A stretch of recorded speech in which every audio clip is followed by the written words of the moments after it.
Chapter 488. After breakfast, Eric began to meet up with the guests attending the opening ceremony under the arrangement of the staff. At 9 o'clock, the opening ceremony officially began. Eric and Jeffrey Katzenberg led the management staff of the new park onto the makeshift stage. After a brief interaction with the media participating in the opening ceremony, Katzenberg, as the CEO of Disney, walked up to Mike and began to give a routine speech. "Ladies and gentlemen, welcome to Euro Disneyland. This is an exciting moment." Eric had been watching everything around him with a smile. In addition to the guests and a large number of reporters, countless tourists had gathered in the square of the new park. Moreover, Eric also knew that the various performances and activities inside the park were ready. Everything seemed to be developing according to many people's expectations. With warm applause in the square, Katzenberg ended his speech and officially announced the opening of Euro Disneyland. Amidst the music and the sound of firecrackers, countless tourists began to rush toward the gate. Eric and Katzenberg also led the guests attending the opening ceremony into Disneyland. It took more than an hour for the social interaction to end. As it was the opening day of the park, the management, including Katzenberg, had to pay attention to the operation at all times to deal with possible accidents. Therefore, they were quickly dispersed to their respective positions. Eric said goodbye to Katzenberg and was about to return to the hotel to rest and make up for last night's sleep when Patrick Schneider's voice came from behind him. "Mr. Williams, please wait a moment." "Pat, what's the matter?" Eric stood by the side of the road and stopped to ask. Patrick Schneider pulled out a floppy disk from his pocket and said, "It's like this, Mr. Williams. Regarding the tourist survey that you mentioned, I don't think there is much of a need for that. We have already done a lot of research beforehand. Moreover, we've just opened today. Based on the current situation, the number of visitors on the first day will definitely exceed 100,000. Everyone is going crazy and has no time to." Eric took the floppy disk. He also noticed the disapproval on Patrick Schneider's face. However, Eric did not feel much. The current situation of Euro Disneyland was not solely the responsibility of Disney's management. Everyone involved in the project was too optimistic and blind, resulting in the current situation. Everyone felt that Euro Disneyland could not fail, so it was understandable that they neglected these small details. "Since you're too busy, forget it." Eric rubbed the floppy disk in his hand and continued, "But I happen to be an idle person. You can transfer 50 people to me. I'll do it myself. There are tens of thousands of employees in the park. 50 people shouldn't be a problem, right?" Patrick Schneider, who had just relaxed, tensed up again. Although the young man in front of him was 20 years younger than him, everyone knew his identity. Eric said it casually, but he did not dare to let the big boss do the survey himself. Patrick was already middle-aged. To be able to climb to the top of Disney's management, he was definitely an experienced person. He quickly realized that the reason Eric wanted to do the survey was just a means to declare his power. His refusal just now caused the big boss to retaliate. "Mr. Williams." Patrick Schneider hesitated for a few seconds, but he quickly made a decision. He reached out to Eric as if he wanted to take back the floppy disk. "In that case, let me arrange it. I'll submit the results to you within a week." Eric smiled. The displeasure in his heart dissipated a little. His age had always been his weakness, and it wasn't the first time he was looked down upon. "Pat, just do your own thing. Just give me 50 people, and I'll let my assistant do it." Pat nodded. Pat nodded. Pat nodded. Pat nodded. Pat nodded. Patrick Schneider knew that Eric was giving him a way out, so he quickly nodded. Eric handed the floppy disk over again. Seeing that Patrick Schneider was about to leave, Eric suddenly stopped him and asked, "Pat, do you really think that there are no problems with Disneyland in Europe?" Patrick Schneider, of course, would not be so sure. After thinking for a while, he said, "Mr. Williams, there will definitely be some problems.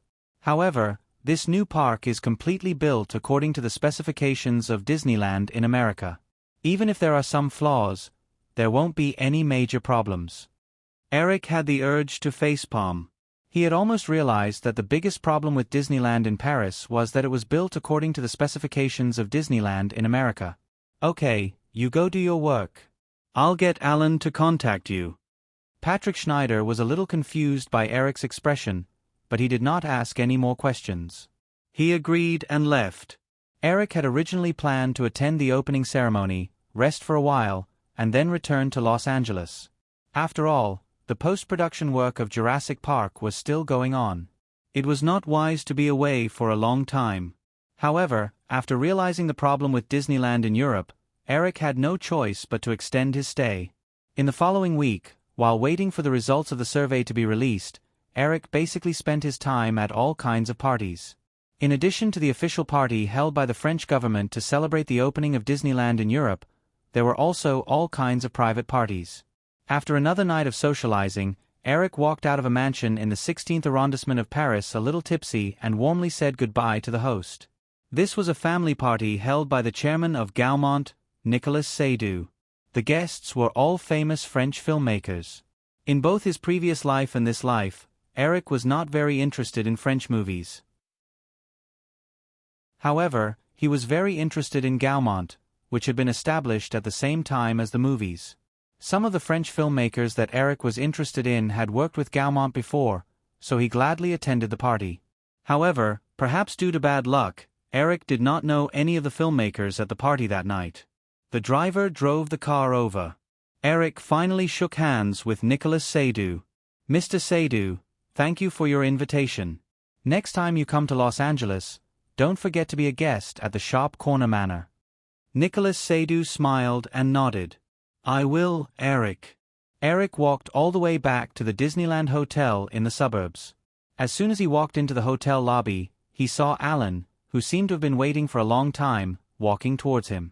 Eric, the survey results have been tabulated.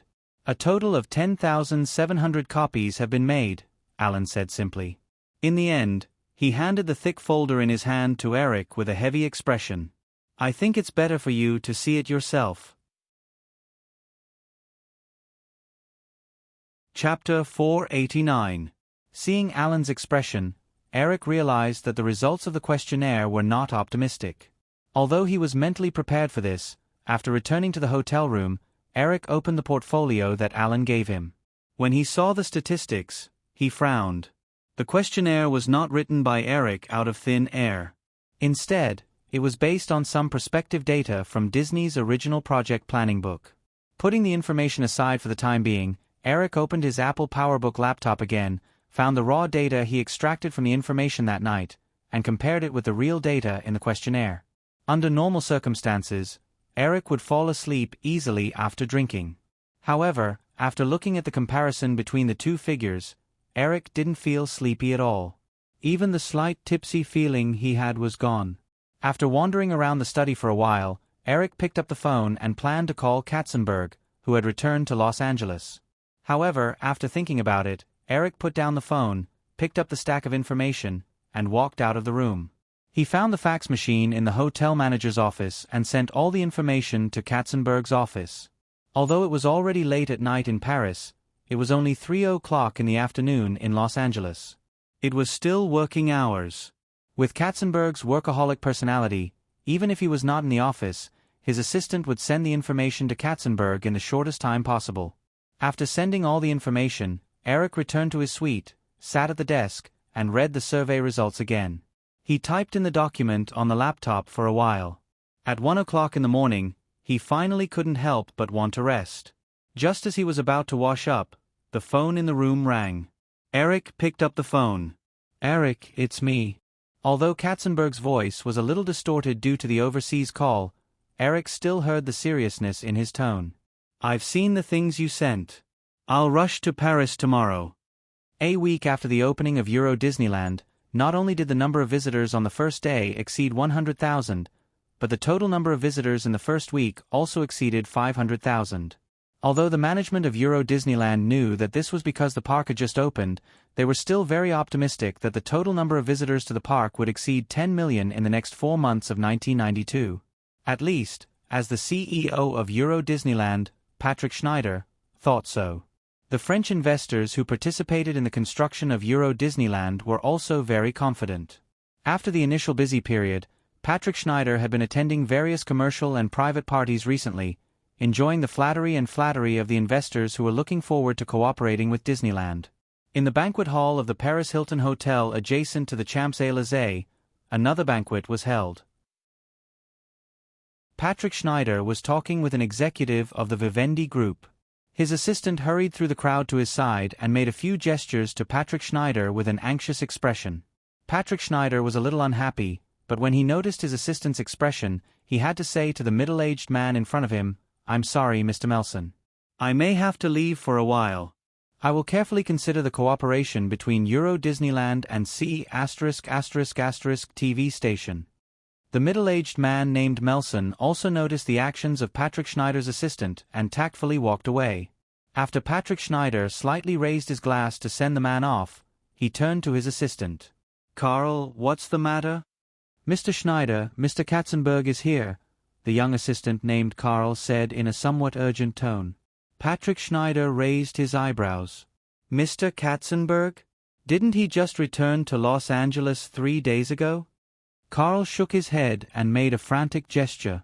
He continued, "Mr. Schneider, I don't know the details, but I just received a call from Mr. Katzenberg himself.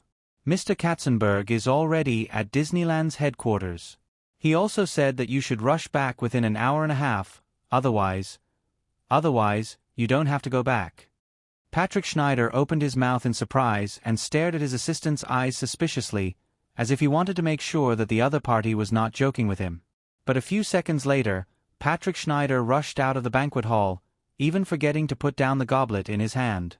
Because of the agreement signed with the French, Euro Disneyland was fully operated by Disneyland. Therefore, almost all the executives above the level of manager in charge of the various departments of Euro Disneyland were Americans.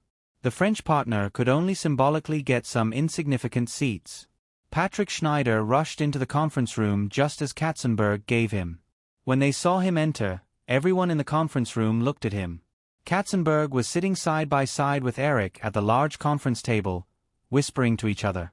When Patrick Schneider came in, Katzenberg only glanced at him and pointed to an empty seat below him. Then, he got together with Eric and continued talking. Although it was just a glance, Patrick Schneider still saw the obvious eye bags behind Katzenberg's glasses. Other than the two big bosses whispering to each other, the other executives in the conference room were slightly tense and quietly sitting in their seats. Patrick, who felt this atmosphere, felt a sense of uneasiness. After sitting down in his seat, he didn't even dare to reach out to wipe the sweat on his forehead. He only cast a questioning look at the operations director sitting opposite him, but all he got was a blank look.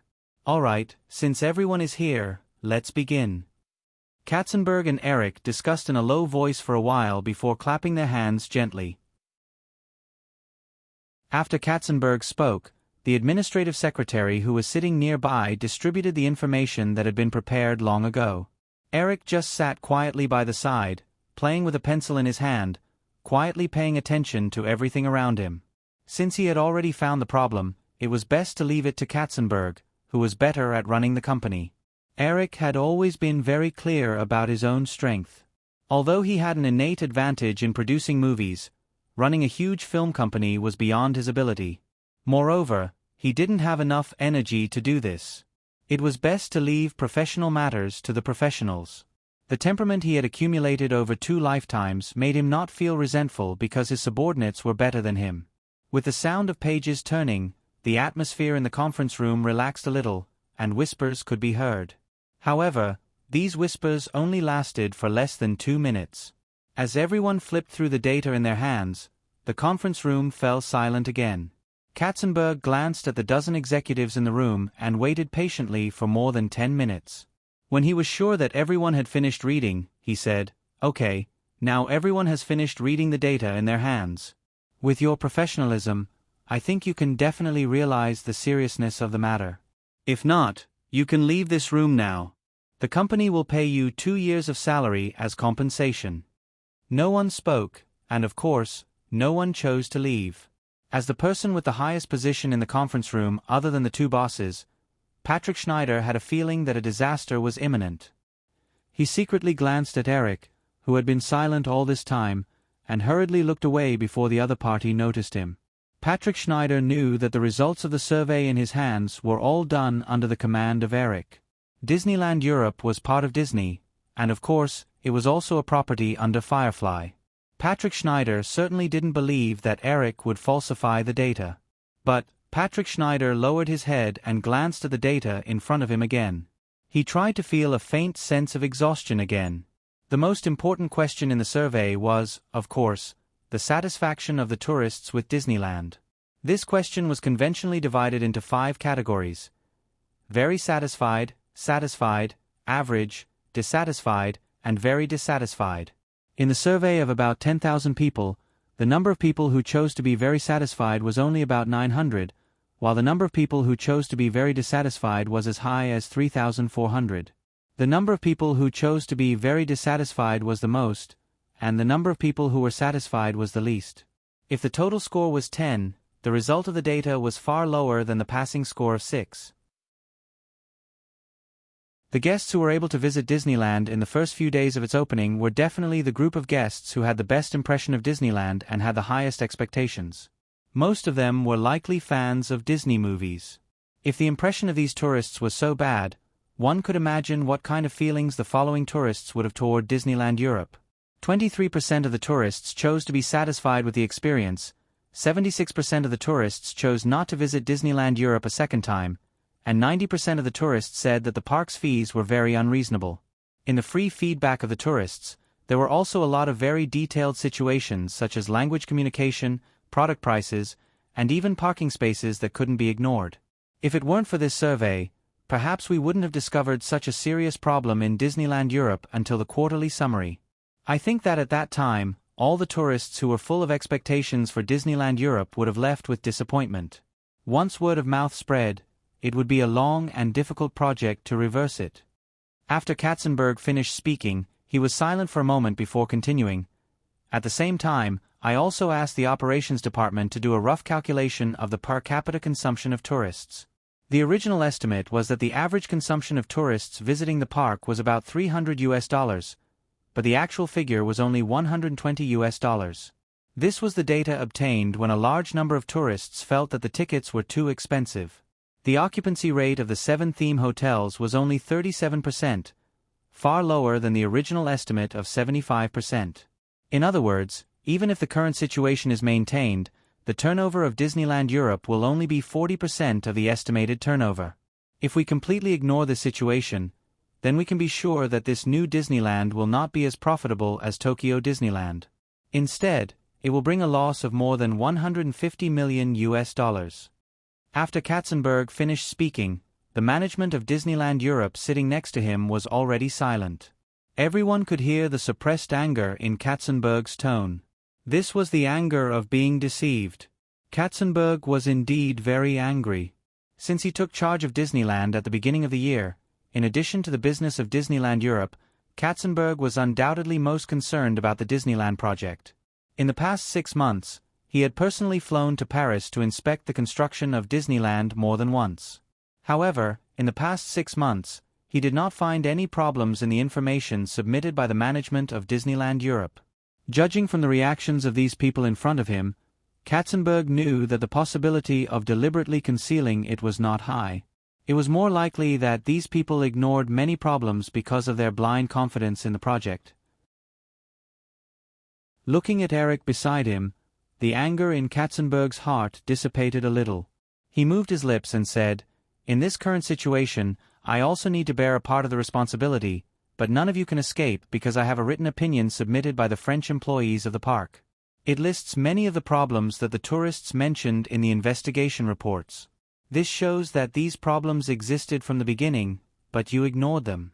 Therefore, as a punishment, everyone present will have their salaries reduced by half for the next 4 months of this year. Of course, I will also bear this punishment with you. If anyone disagrees, my promise is still valid, and you can leave this office now. If you don't agree, I will leave now." The executives in the meeting room looked at each other. Although many of them secretly glanced at Eric, no one dared to point out the mistakes in Katzenberg's words in his anger. At the same time, no one objected to the punishment. "Well, in that case, let's move on to the next topic. We'll discuss how to resolve the current situation. Pat, let's start with you. Katzenberg pointed at Patrick Schneider without any hesitation. He had no intention of saving face for the other party. Patrick Schneider adjusted his mood and said, I think first, we should make appropriate adjustments to the price of the park tickets and theme hotels. The long meeting started at 10 o'clock in the evening and lasted until 4:30 the next morning. With such a serious problem in a large project with a total investment of $5 billion USD, no one present dared to raise any objections. It wasn't until dawn that the administrative secretary in charge of taking notes wrote a thick stack of minutes that the meeting came to an end. After Katzenberg finished his final speech, he said to Eric, who had been silent all night, Eric, do you have anything to say? Eric was still holding the pencil in his hand. When he heard Katzenberg's words, he nodded and said, I have a photo here. I can show it to everyone. As he spoke, he picked up a roll of paper that had been placed by his feet and handed it to the administrative secretary behind him. He motioned for the secretary to hang it on the writing board in the meeting room. Everyone looked at the writing board with strong curiosity. The administrative secretary unfolded the huge photo. The executives present realized that it was a photo of Mickey Mouse, but the difference was that it was Mickey Mouse in a kimono. I'm sure everyone can recognize the costume on this Mickey Mouse. That's right, this is a photo from the Tokyo Disneyland event. A large part of the reason why Tokyo Disneyland is so successful is that the management of Tokyo Disneyland knows how to adapt to the local culture of Japan. In order to attract consumers, they can let Mickey Mouse wear a kimono and hold adult ceremonies for Japanese youth in Disneyland. Disney culture is Disney's pride, but everyone must remember that Disney is a commercial company for profit. We don't take on tasks such as cultural invasion. What we care about is whether the company can make a profit. This is the ultimate philosophy that a commercial company should uphold. You may think that I'm too utilitarian, but you can also think about movies. The reason why Hollywood movies can expand all over the world is that we can give everyone what they want to see. The reason why European movies are declining is that they have been holding on to their own stubborn artistic philosophy. I have to say that something that is declining, whether it's a company or a culture, has nothing to be proud of. That's all I have to say. Think about it carefully. After a moment of silence, under the lead of some people, there was applause in the meeting room. Katzenberg clapped his hands and stared back at the photo of Mickey Mouse in a kimono. When everyone quieted down, he said to Eric, Eric, you're right. Is there an original copy of this photo? I plan to put one on my desk. After Eric nodded with a smile, Katzenberg looked at everyone present. I also suggest that everyone make a copy and put it on their desks. It's a kind of motivation. Of course, this is only my personal suggestion. I don't want to force you. I hope that everyone can remember the concept represented by this photo. Chapter 490. The day after the all-night meeting, Euro Disneyland, which had just opened for less than 10 days, suddenly announced its temporary closure. The news shocked the entire Europe and quickly spread around the world. The construction of Euro Disneyland took 7 years, and the investment was as high as $5 billion US. This figure was even equivalent to several years of the fiscal revenue of some small European countries. In the 1980s, when the US dollar had not depreciated, it was definitely a world-class project. On the day of the incident, Disney published a clarification and apology statement on the front page of several well-known newspapers in France such as Le Monde, European Times, and Le Figaro. They said that because of a series of problems after the opening of Euro Disneyland, the management decided to temporarily close Euro Disneyland out of the concept of being responsible for the tourists. After careful consideration, the management decided to temporarily close Euro Disneyland and rectify the relevant problems. However, not many people believed this statement, which completely followed the truth. Most media and people were more inclined to believe that there had been a major change in Euro Disneyland. Some irresponsible tabloids published news that an accident had caused dozens of casualties in Euro Disneyland, and this completely fabricated news was approved by many people. Some newspapers that did not know the truth even reprinted it. Within a short day after the news came out, after repeatedly confirming that it was not a prank, countless TV media and newspaper reporters from all over the world boarded flights to Paris, trying to find out the truth. The French government also expressed strong concern about the matter through a press conference on the day of the incident. Jacques Chirac, the mayor of Paris at the time, immediately met with Eric Williams, the chairman of Firefly Pictures, and Jeffrey Katzenberg, the CEO of Disney, to personally ask about the reason for the closure of Euro Disneyland. Coming out of the mayor's office, Eric and Katzenberg got into a black car together. After 2 days of busy work, even Katzenberg, who had always been known for his energy, could clearly see that he was exhausted. Eric leaned back in his seat and narrowed his eyes. Suddenly, there was the sound of a can being opened next to him. Eric opened his eyes reluctantly and saw that Katzenberg had just opened a can of refreshing coffee. He remembered a joke about Katzenberg, and the corners of his mouth could not help but curl up slightly. "Eric, do you want it?" Katzenberg asked in a low voice. Eric shook his head. Even if he was given a stimulant right now, he wouldn't be able to lift his spirits. Since the night before yesterday, the two of them had not had a good rest. Eric felt that his biological clock had completely collapsed. He was even a little envious of Katzenberg's energy. When this guy felt tired, he could drink a bottle of refreshing drink and be revived. It was even more effective than the red and blue potions in the game. The decision to temporarily close Disneyland Europe was also the result of a careful discussion between the two. The problem with Disneyland Europe was already very serious. It was difficult to predict the effect of conservative management and rectification, and the cycle would be correspondingly prolonged. In this case, it was better to make a big move. Even if it could not completely solve the problem, the attention this series of actions would attract could be used for world-class publicity and marketing, and it would not cost any money. After a period of time, the reopening of Euro Disney would definitely attract more attention than the first opening. Katzenberg quickly finished his coffee and said, "Eric, if you can't hold on, I'll negotiate with the French investors later. You can go back and rest first." Eric nodded in a daze and agreed. Through the questionnaire and the statistics of the first week's revenue, it was very difficult for Euro Disney to achieve the initial profits in a short period of time even after the rectification. Most of the $5 billion construction funds were bank loans. This money would definitely be repaid through Euro Disney's operations, and the annual average principal and interest repayment was as high as $200 million. At the same time, due to the serious budget loss in the early stages, a large number of redundant projects were built, which also made the operation and maintenance cost of Euro Disney much higher than that of Tokyo Disneyland. It was not difficult to see this from the size of the two parks. Euro Disney had a total area of nearly 2,000 hectares, while Tokyo Disneyland only had 204 hectares, which was only 1/10 of Euro Disney. In this case, Disney could only renegotiate with the French investors to discuss the redistribution of profits and other issues. Judging from the current situation, Eric basically did not expect Euro Disney to bring profits to the headquarters.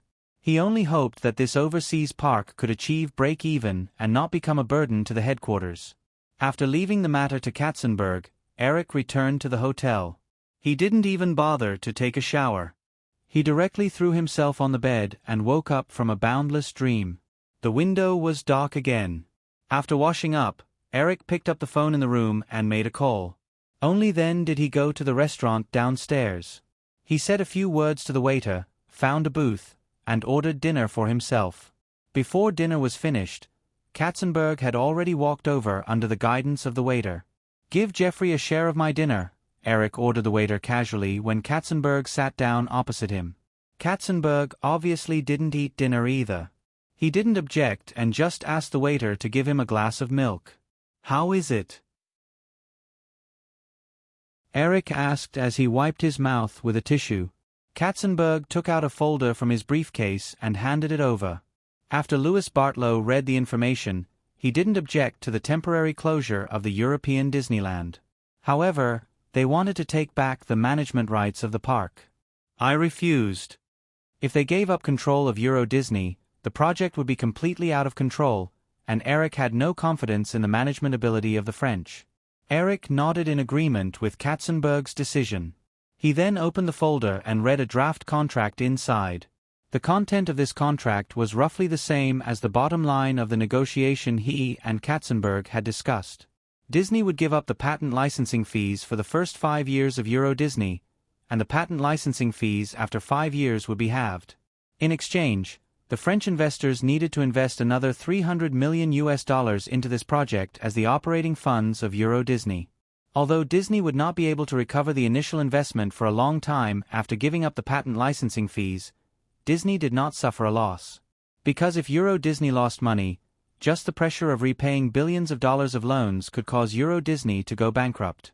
At that time, Disney had no other choice but to give up the patent licensing fees. Because Disney was too aggressive in the early negotiations, they only used less than 15% of the total investment to get 49% of the shares of the joint venture company. Most of this money came from a loan specially approved by the French government.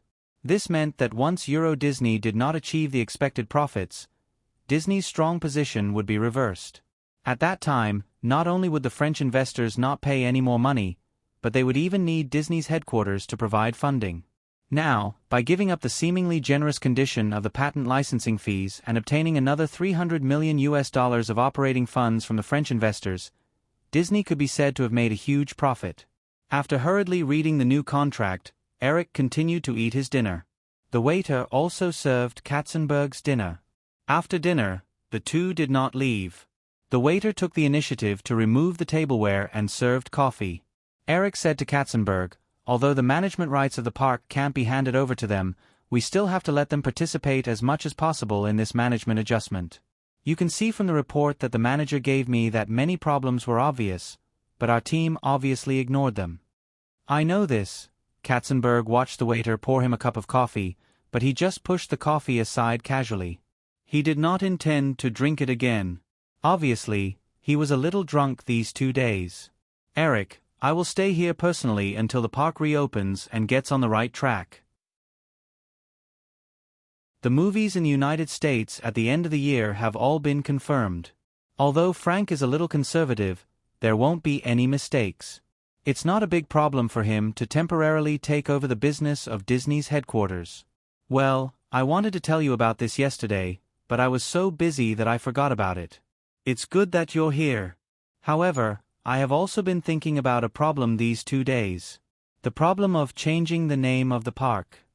Katzenberg looked at Eric suspiciously and made a rare joke.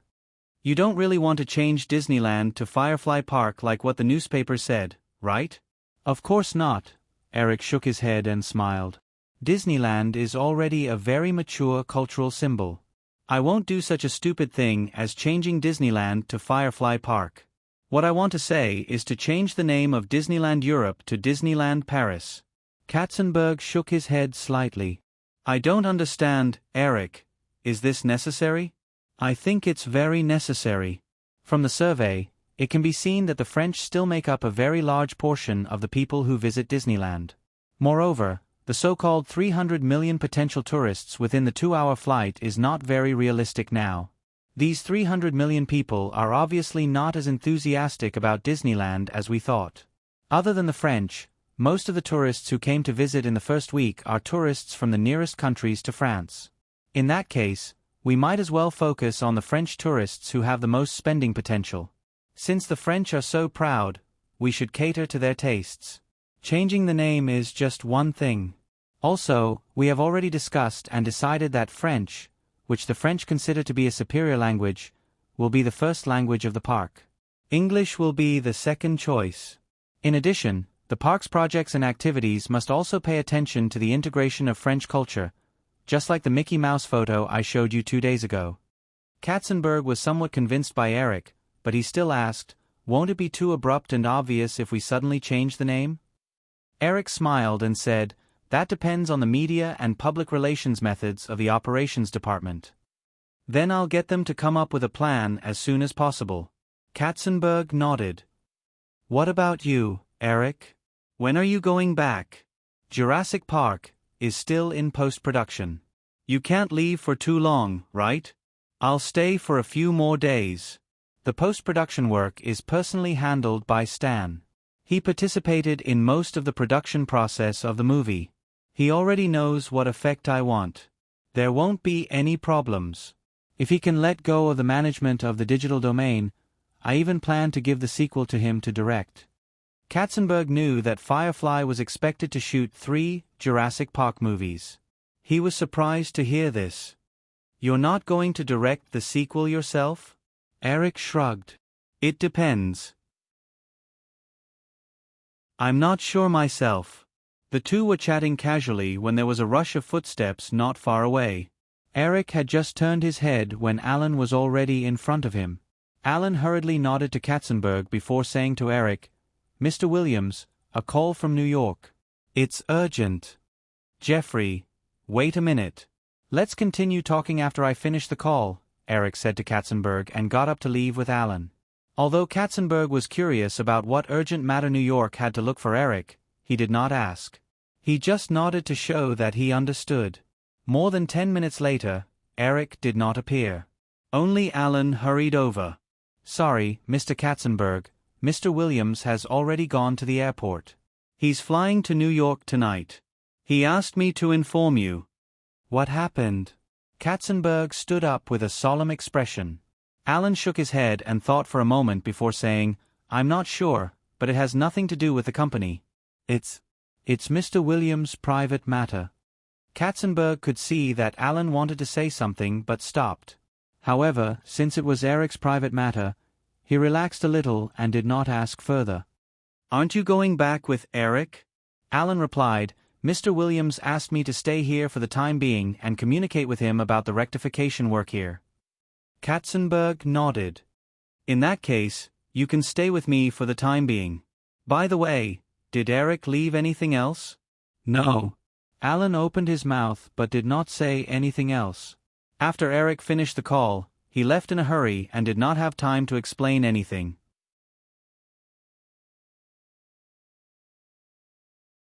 Chapter 491. After passing through the VIP passageway of JFK Airport, Eric, who only brought 2 attendants, directly got into the car that came to pick him up. After the car started, Caper, who was sitting next to Eric, said, "Miss Pakula accepted an action movie from Universal. She plays the role of a female FBI agent. Charlie told me that when Miss Pakula accepted this movie, she requested that the female lead scenes be completed within a month. In order to accommodate this condition, Universal extended the working hours every day." Eric simply nodded and interrupted Caper. "Caper, you know I don't care about these things." Caper paused for a moment before saying, "She only fainted because she was overworked during her pregnancy, which led to hypoglycemia. The doctor has already done a checkup. It's nothing serious. She just needs to rest well." After hesitating for a moment, Caper added, "The child is fine too." Eric finally took a deep breath and leaned back in his chair in relief. Looking at Eric's reaction, Caper asked tentatively, "Eric, what do you plan to do?" "Let Charlie Walker hand over all of Joan's work. You'll be in charge in the future, but don't arrange any work for her before the child is born. Also, cancel the Universal movie. I'll call Michael Eisner to discuss this matter." Caper seemed to want to ask something, but in the end, he didn't say anything. Although the two of them were good friends, this matter was too personal after all. However, Caper still felt a little strange that Eric accepted the child so easily. He thought that Eric rushed back in such a hurry because he had a completely opposite plan. Half an hour later, the car arrived outside a private clinic in the East District of Manhattan.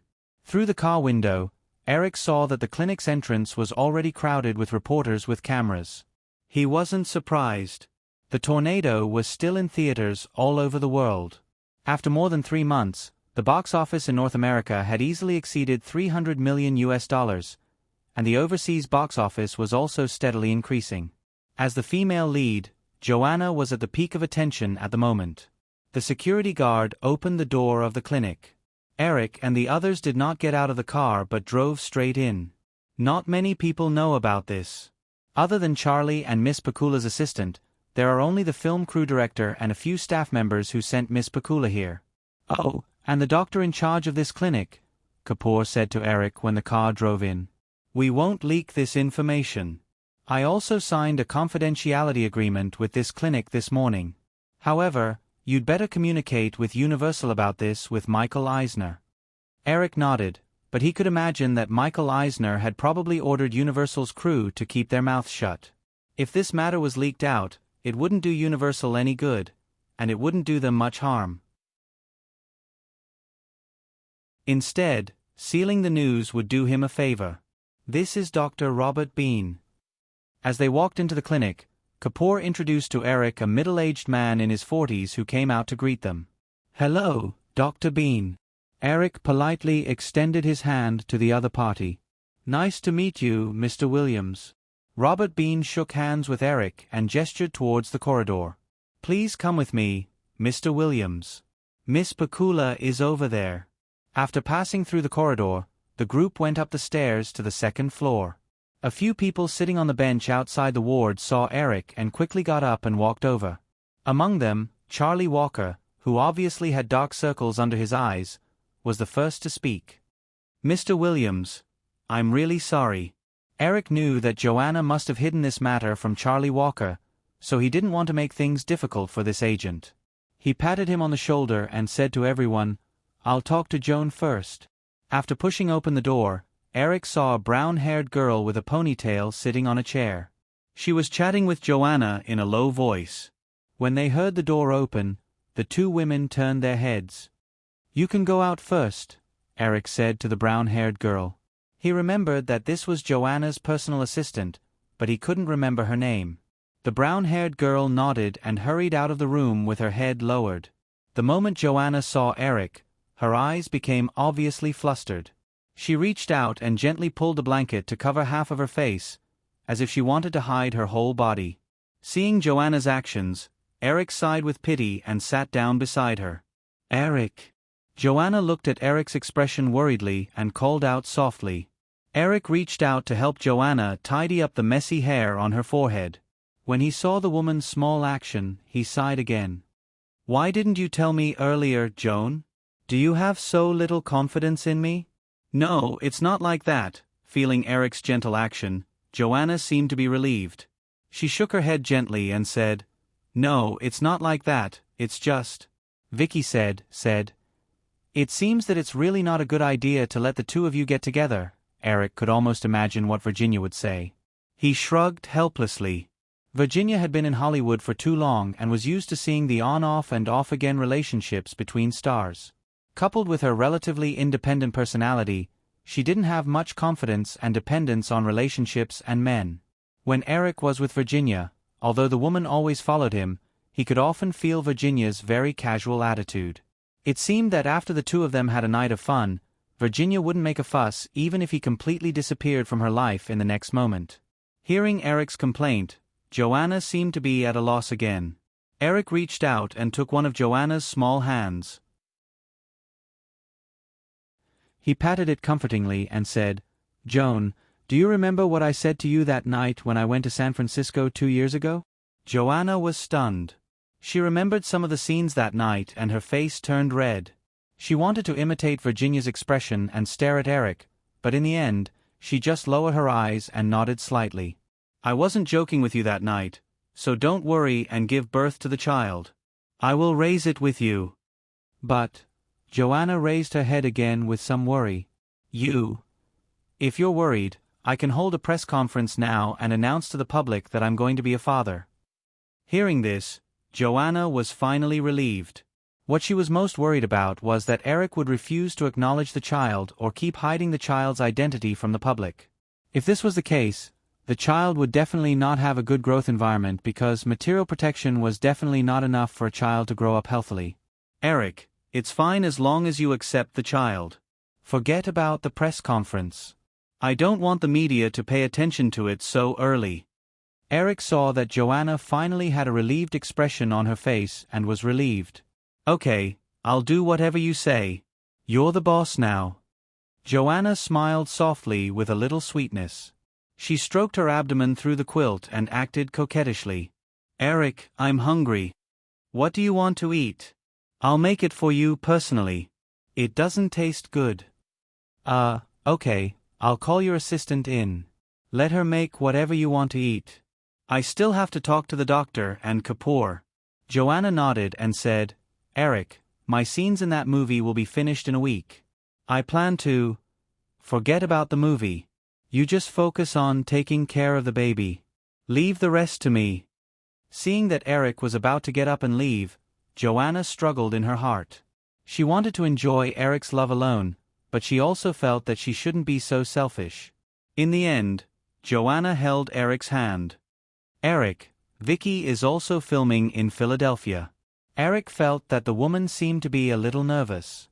He held Joanna's hand and comforted her. "Okay, I know. When she's done filming, I'll ask her to be your nanny. At the same time, I'll sew her mouth shut for talking nonsense." "No, that's not what I mean. I mean..." Joanna looked up at Eric and gently bit the corner of her lips. Then, she made up her mind and said, "I mean, she's pregnant too." "Ah."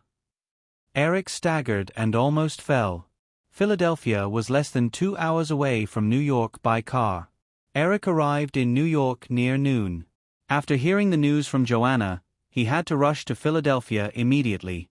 Although Eric was a little surprised that 2 women were pregnant at the same time, Joanna was already lying in the hospital. Eric didn't want the other woman to have an accident.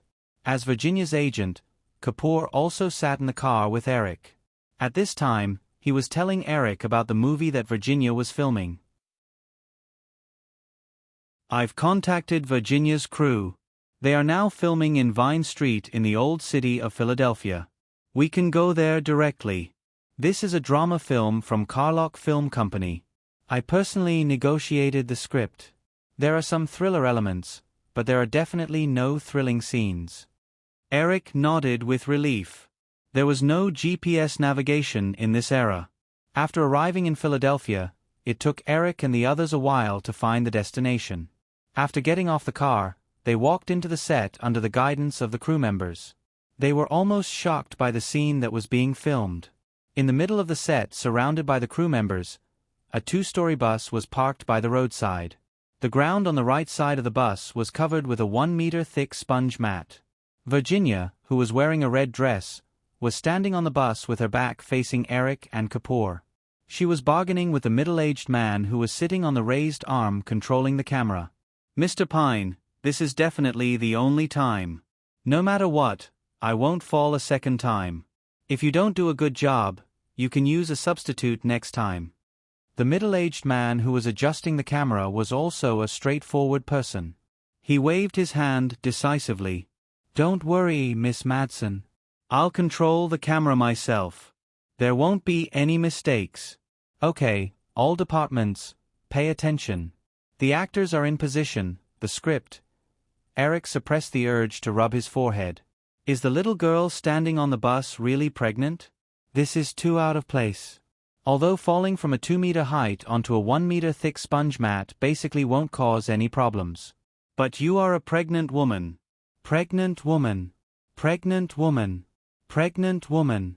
While a series of complaints arose in his heart, Eric couldn't help but shout, "Cut!" Everyone was stunned. The middle-aged man sitting on the arm had already narrowed his eyes and looked over. He roared, You haven't started to shout, 'Cut' yet. You don't want to work anymore?" Virginia, who was standing on the bus and ready, turned her head in surprise when she heard this voice. After seeing Eric, she immediately got rid of everyone and ran down the escalator on the side of the bus. She then ran towards Eric.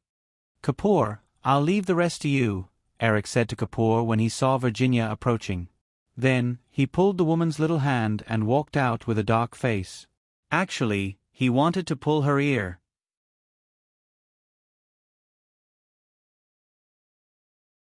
Chapter 492.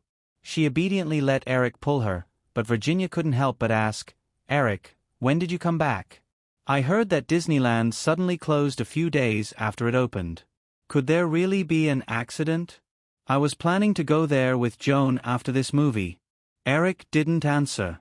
He walked all the way to the car, opened the door, and stuffed Virginia in. He sat on the other side and said to the driver, "Carter, back to New York." "Aren't we waiting for Mr. Sid?"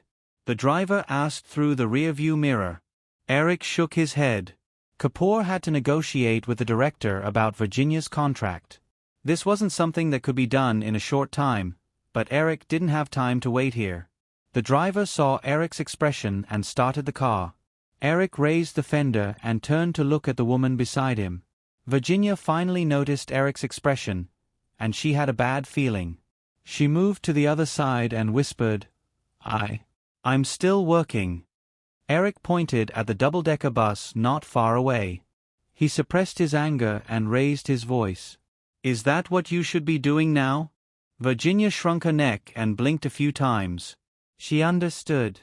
You know." Eric grunted in annoyance. I didn't mean to hide it from you. I was going to tell you after you finished filming Jurassic Park. Who knew you would go to France again?" Virginia explained in a low voice as if she was talking to herself.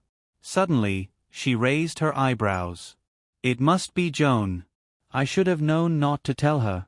She has no position. Joan is in the hospital now." Eric glared at the woman. Virginia immediately stopped her condemnation and asked with concern, "What happened? What happened to her?" "Same as you." Virginia was stunned for a moment. She opened her mouth and didn't know what to say. After a while, she finally gritted her teeth and said, "Traitor liar, I want to cut ties with her. She's so bad. I told her everything, but she didn't tell me that she was pregnant." "It's not like you don't know Joan's personality. She's the kind of person who lacks a sense of security.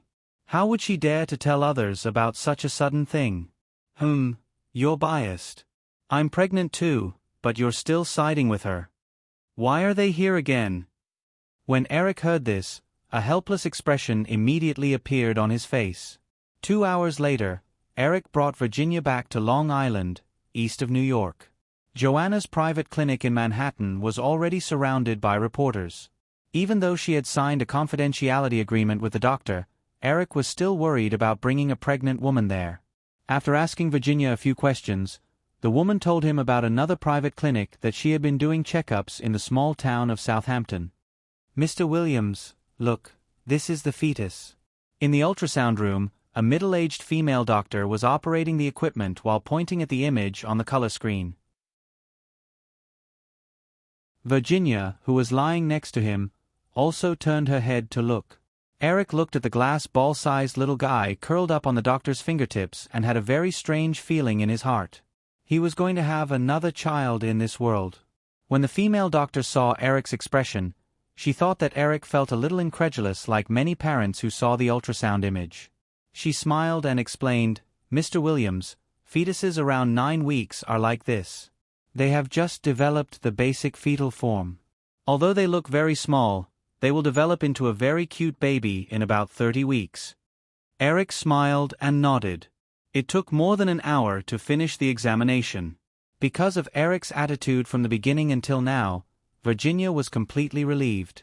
She waved the examination report to Eric as if she was asking for credit. "I told you, the little guy is very healthy. But you can't jump out of the car." Eric remembered the scene he saw a few hours ago. Virginia stuck out her tongue embarrassedly. She held Eric's arm and walked out of the clinic together. She explained, "I used a stunt double before, but the director said that the effect wasn't very good. He wanted to shoot a frontal shot. I couldn't resist his persuasion, but I thought that there was no danger, so I agreed. You don't have to shoot this movie. I'll take care of the rest." Virginia rubbed Eric's shoulder and smiled. "Okay, you have money anyway, haha." Eric first sent Virginia to her nest in Southampton, then went to Manhattan to pick up Joanna. After a detailed examination and 24 hours of observation in the clinic, Joanna was smoothly discharged from the hospital without any problems. In order to get rid of the crowds of reporters, Eric had to temporarily rent a helicopter. Fortunately, the helicopter rental business in the United States was very developed, so it didn't take too much effort. Although Virginia swore that she would break up with Joanna, when she saw Joanna's apologetic pale face, the little flame in her heart quickly disappeared without a trace. After a busy day, after settling the two women, Eric was finally able to find time to work. Disneyland in Paris, the post-production of Jurassic Park in Los Angeles, the operation of Firefly, and so on. All kinds of messy affairs piled up together, and it took him 2 hours just to make a phone call. Eric was even more looking forward to the establishment of the online email company as soon as possible, so that he could use the convenient and fast email to deal with all kinds of information. Seeing Eric put down the phone, Virginia immediately pulled Joanna over. "Eric, look, Joan and I picked the names together. If it's a boy, it'll be Kevin. If it's a girl, it'll be Angela. What do you think?" "Whatever. It's just a name," Eric said casually as he leaned on the sofa and took Virginia's writing board. Noticing the woman's slightly pulled-down mouth, Eric immediately changed his tone. "No, I'm the father of the child. Of course, I have the right to name them." "Then you can name them too.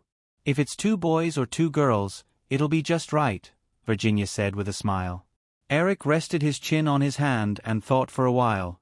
Finally, he said, "Hawaii." "What?" Virginia and Joanna asked in confusion at the same time. "Hawaii." Eric smiled with a hint of mischief. "Since it's conceived in Hawaii, then it'll be called Hawaii." Virginia's eyes widened. After a moment, she pointed at Joanna on the other side of Eric and said, "Give it to her."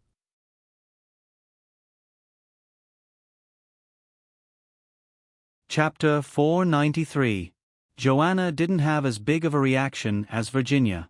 She smiled and said, "If you're not afraid that the child will complain about you giving them random names in the future, then just call it Hawaii.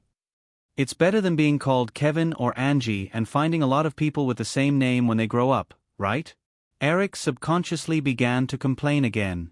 When Virginia saw that Joanna agreed so easily, she suddenly felt a sense of loss, as if she had just thrown away a toy that she didn't like very much and was taken away by someone else like a treasure. She pulled Eric's sleeve and said, "Eric, there's more. You still need another name." Eric thought for a while and shook his head. "No, the 2 names you just came up with are just right for the little guy in your belly. Joan's name will be Hawaii." Virginia opened her mouth in dissatisfaction, but she couldn't say anything. Joanna also chuckled.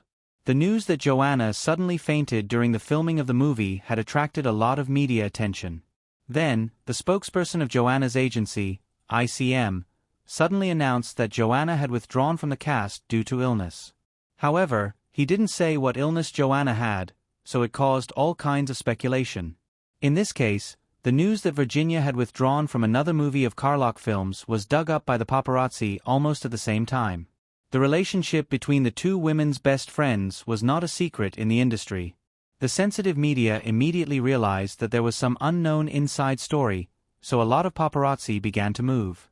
Universal Pictures naturally kept the news of Joanna's resignation a secret. When Michael Eisner learned that Eric had rushed back to New York, he called. Naturally, Eric had to take the initiative to owe him a favor. As for Carlock, this film company backed by German investors had always been rich because of Germany's special film tax refund policy. It was famous for producing big investment movies and liked to cooperate with stars such as Schwarzenegger and Stallone who had international fame.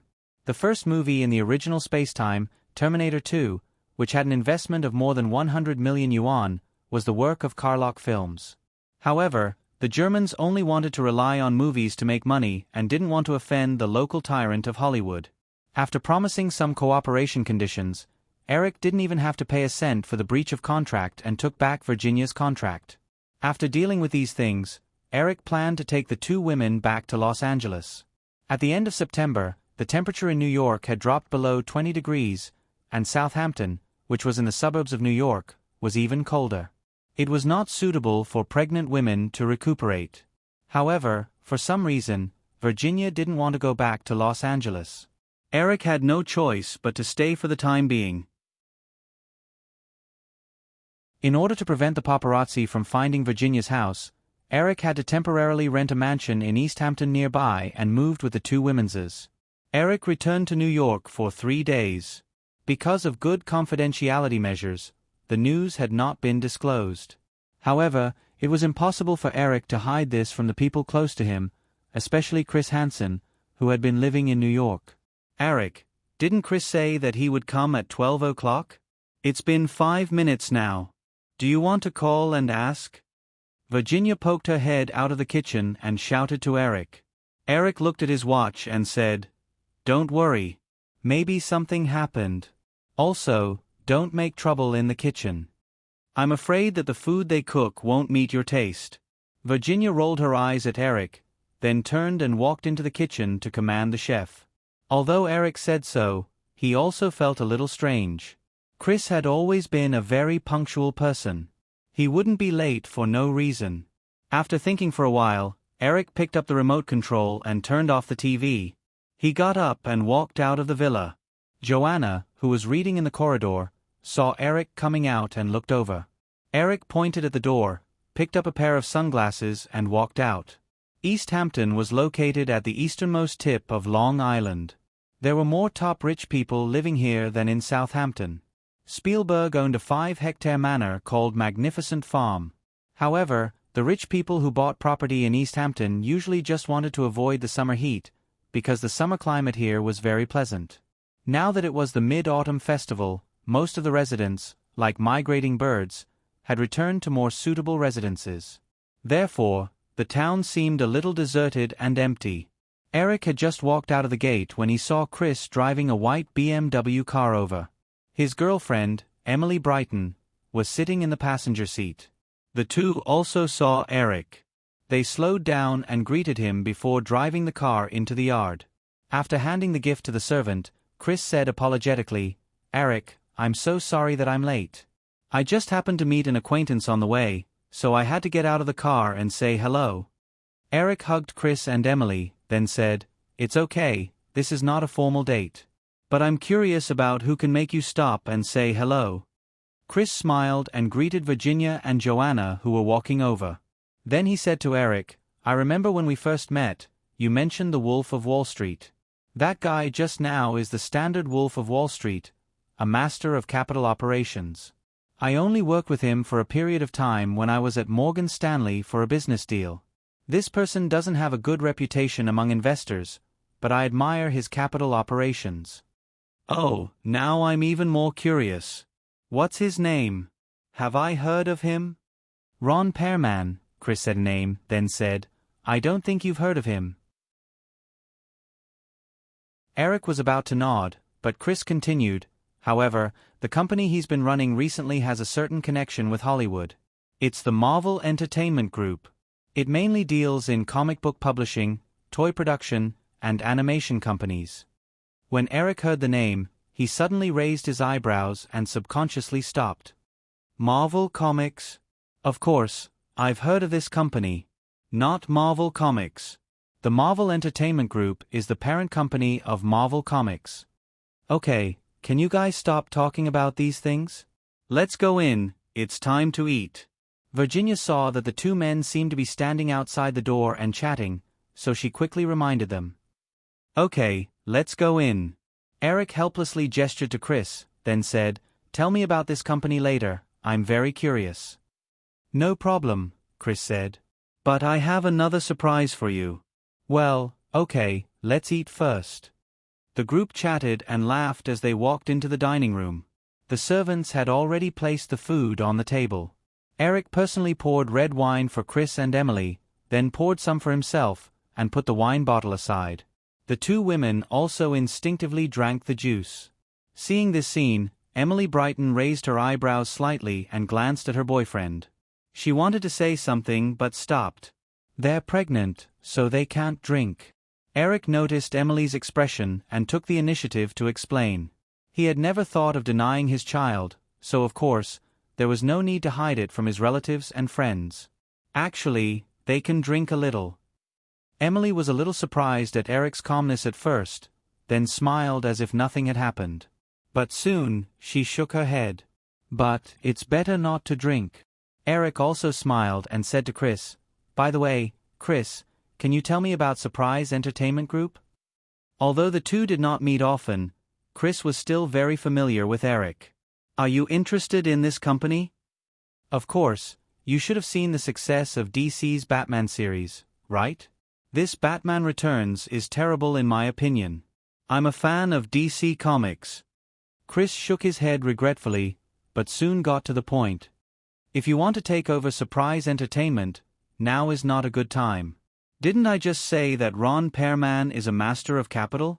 He made his fortune by buying companies and selling them, just like Edward in Pretty Woman. I remember that Ron Perlman spent $80 million to buy most of Surprise Entertainment Group's assets 3 years ago, but he did not buy them for business. Also, Surprise Entertainment's business has been declining in recent years. But, guess how much money Ron Perlman has made from Surprise Entertainment in recent years? After Chris finished speaking, Virginia could not help but say, "He spent $80 million to buy it, he should have at least earned half of it, right?" "You're underestimating these wolves of Wall Street." Chris smiled and looked at everyone. "Guess again." Joanna smiled reservedly. Obviously, she did not know anything about this and had no intention of guessing. Emily, who was sitting next to Chris, thought for a while and said, "Based on the investment return ratio of those Wall Street tycoons, I think that 30% of the annual profit in 3 years should double, around 80 million to 100 million. No, that's still too conservative. Eric, what do you think?" Chris looked at Eric again. Eric shrugged. "I don't care. Anyway, he definitely doesn't earn as much as I do." Hee. Seeing Chris's expression as if he was choked, the 3 women laughed at the same time. Chris also laughed and said, "This is different. The opportunity brought by the Gulf War is something that many people will never encounter in their lifetime. Most of it depends on luck. He has real ability." "All right, Chris, stop beating around the bush. Tell us the answer." Chris nodded and said, $500 million. "No way, that much?" Emily could not help but be shocked. "It's true. This is the number that has been made public," Chris said with certainty. Eric was also curious. "Didn't you just say that Surprise Entertainment's business has been losing money? How did he earn so much?" Chris said, "In the past 3 years, Ron Perlman used Surprise Entertainment's assets as collateral. Through the issuance of bonds, he cashed out at least $500 million from the capital market. How can someone be so stupid to buy a company's bonds worth only $80 million and $500 million at that? That's why I said that Ron Perlman is the real wolf of Wall Street. He sold all the bonds worth $500 million with his excellent capital management methods. These bonds are now classified as the lowest level of junk bonds. Once they mature and Surprise Entertainment can't repay them on time, the company could go bankrupt and reorganize at any time. Ron Perlman, on the other hand, received $500 million to use on other businesses." Joanna could not help but interject, "This should be illegal, right?" Chris smiled and made a "you know what I mean" expression.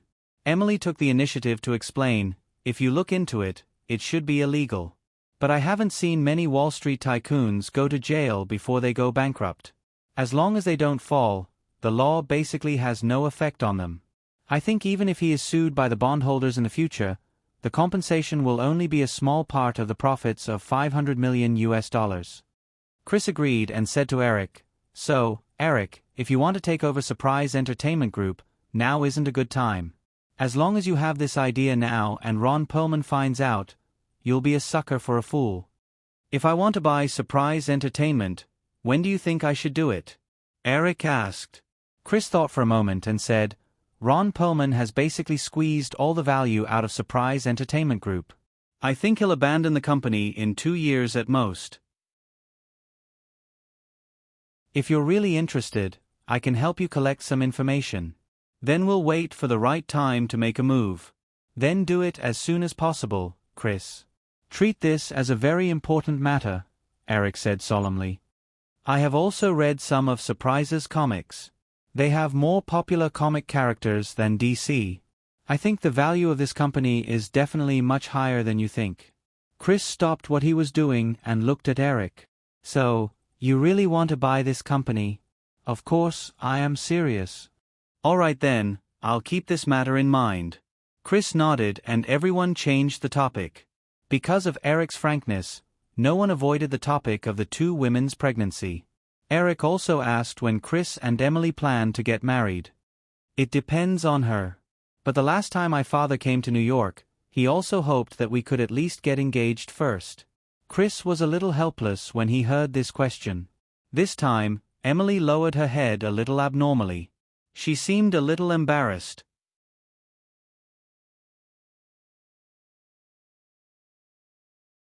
Chapter 494. After lunch, Virginia took the two women out for a walk, while Eric and Chris went into the study together. Emily's reaction just now seemed a bit strange. Was she embarrassed when she heard about marriage before? Eric sat down at the desk and asked curiously. Chris shook his head and smiled.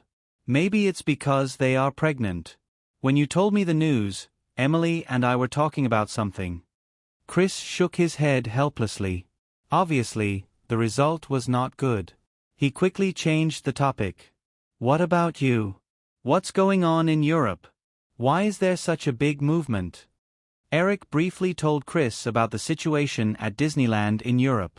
Chris also began to shake his head after listening. The budget of $1 billion has expanded to $5 billion. It is indeed out of control. If it still can't make a profit after the rectification, what are you going to do? Eric shrugged and said, I have to hold on. This project is related to the livelihood of 30,000 people, and it has consumed so much of the French government's resources. If I dare to shut it down, it will be tantamount to falling out with the French government. Chris nodded and agreed with Eric's opinion. Because of the sudden closure of Disneyland, Chris also looked up some information about Disneyland in Europe these days. The French government not only sold Disneyland a piece of land equivalent to 1/5 of the Paris area at a very low price in the 1970s, but also provided more than $1 billion in subsidies. In addition, the French government even built a high-speed railway between Paris and Disneyland, which was an investment of several billion dollars. All of this was due to the optimistic outlook of Disneyland in Europe. With so many public resources consumed, if Disneyland dared to back out because the park's profits were not as expected, the French government would have to completely fall out with Disneyland in the face of public pressure. There is no doubt about Michael Eisner's ability, but judging from his actions in the last few years at Disney, he has been completely blinded by Disney's success. If Michael Eisner continues to control Disney, it won't be a good thing for Disney. However, judging from his series of actions when he went to Worldwide, he seems to have calmed down again.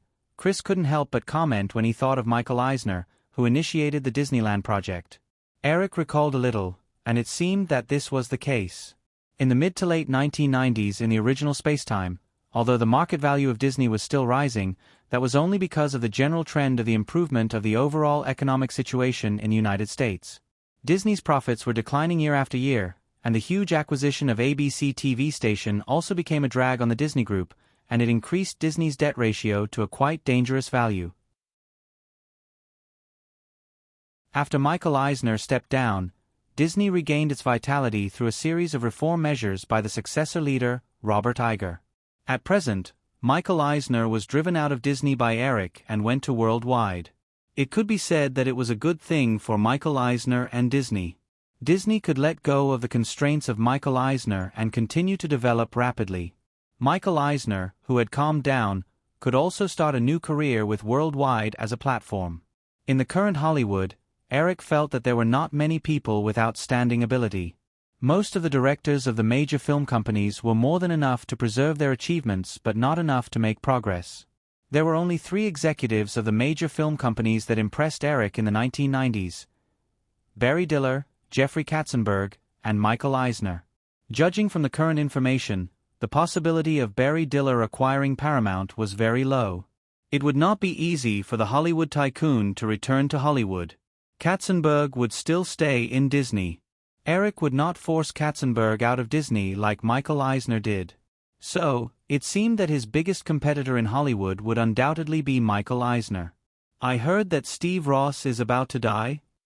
Thinking of this, Eric suddenly blurted out. Chris was a little puzzled, but he also nodded.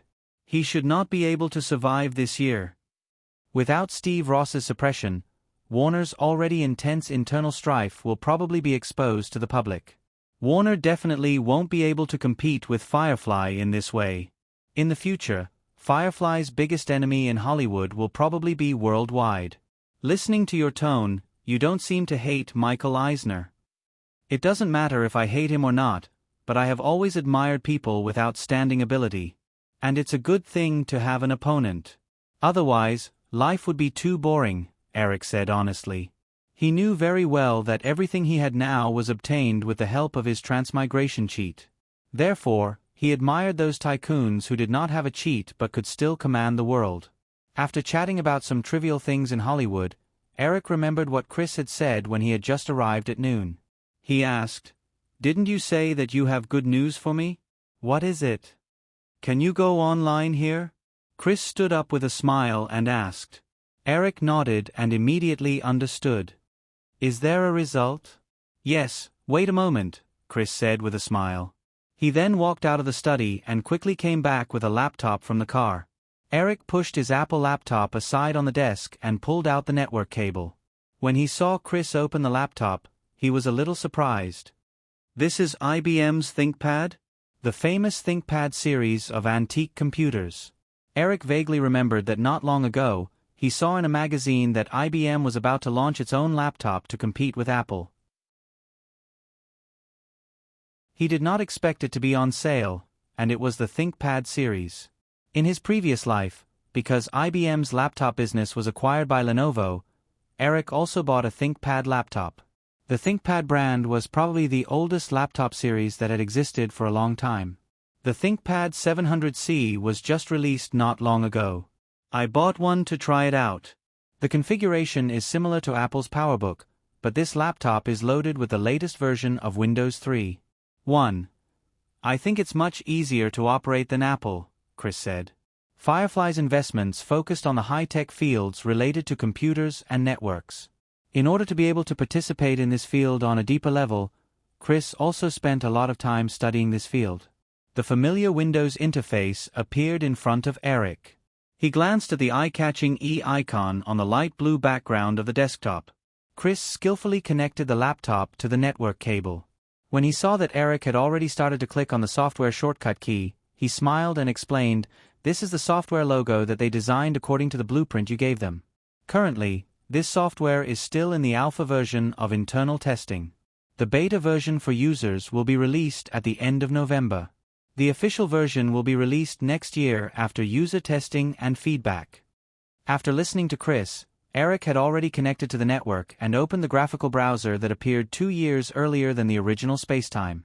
After a short loading period, the browser interface appeared on the screen with the eye-catching Internet Explorer logo on the top left side of the software. Below it was a menu bar, shortcut icons such as forward and backward, and an address bar. When the home page finished loading, Eric was surprised to see another page. "I didn't expect the Yahoo homepage to be completed." Chris nodded, then shook his head and said, "If it was just a simple directory collection website, it wouldn't take long.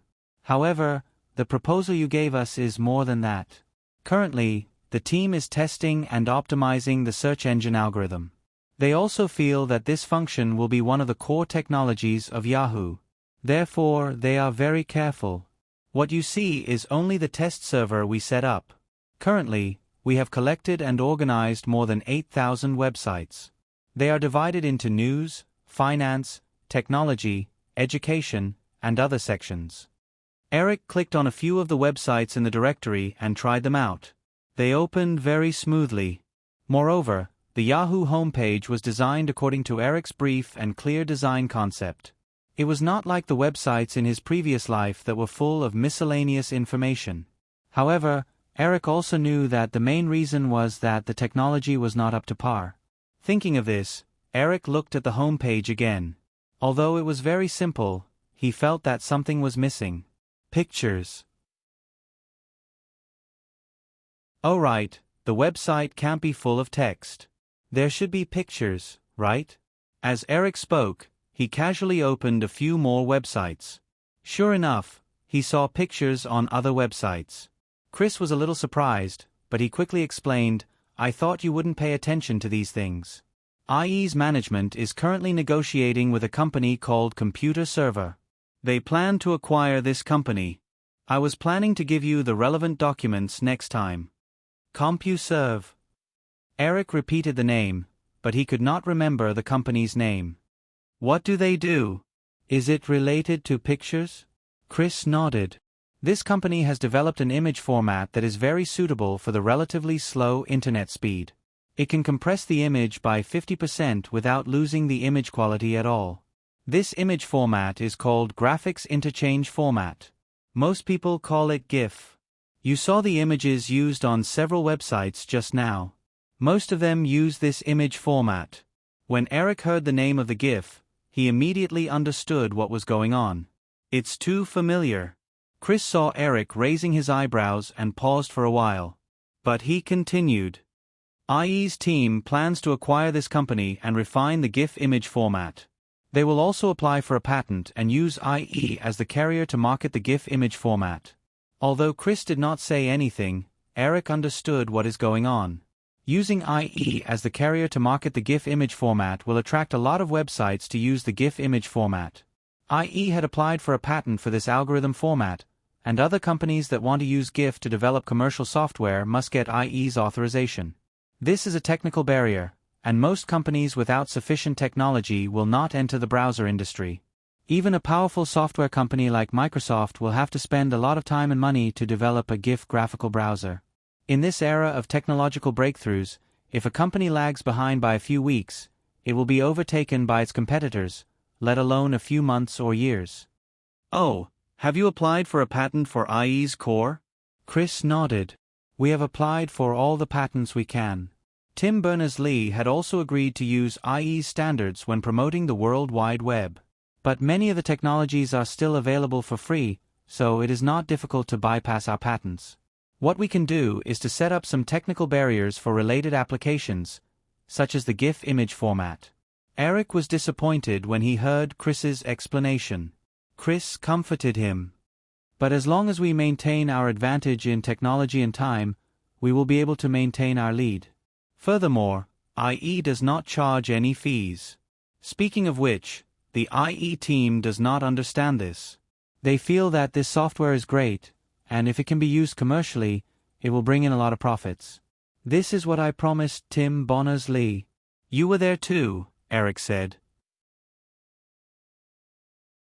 He didn't care too much about the profits from the sales of IE software.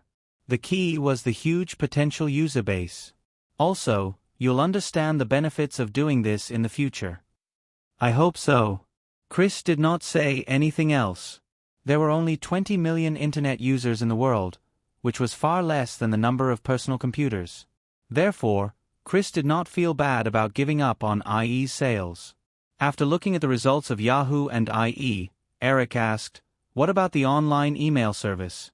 To be honest, I am looking forward to that more. With an online email service, it will be much easier to communicate. Chris shrugged. I can't show it to you. The chief engineer of Hotmail, Steve Mitnick, is a perfectionist. I've asked him a few times, but he couldn't stop me. The core program of Hotmail has been written long ago, but that guy thinks that the security performance of the system is not good enough. He has been conducting closed tests on the internal servers of the company. I only tried it out when I went to the Hotmail headquarters in Cambridge. Eric laughed. Another paranoid Steve. Chris knew that Eric was referring to Steve Jobs. He laughed and said, "Yes, but this is good. As an online communication tool, if the security of Hotmail is not guaranteed, there will be problems. So I let that guy do what he wants. I heard that he is a very good hacker."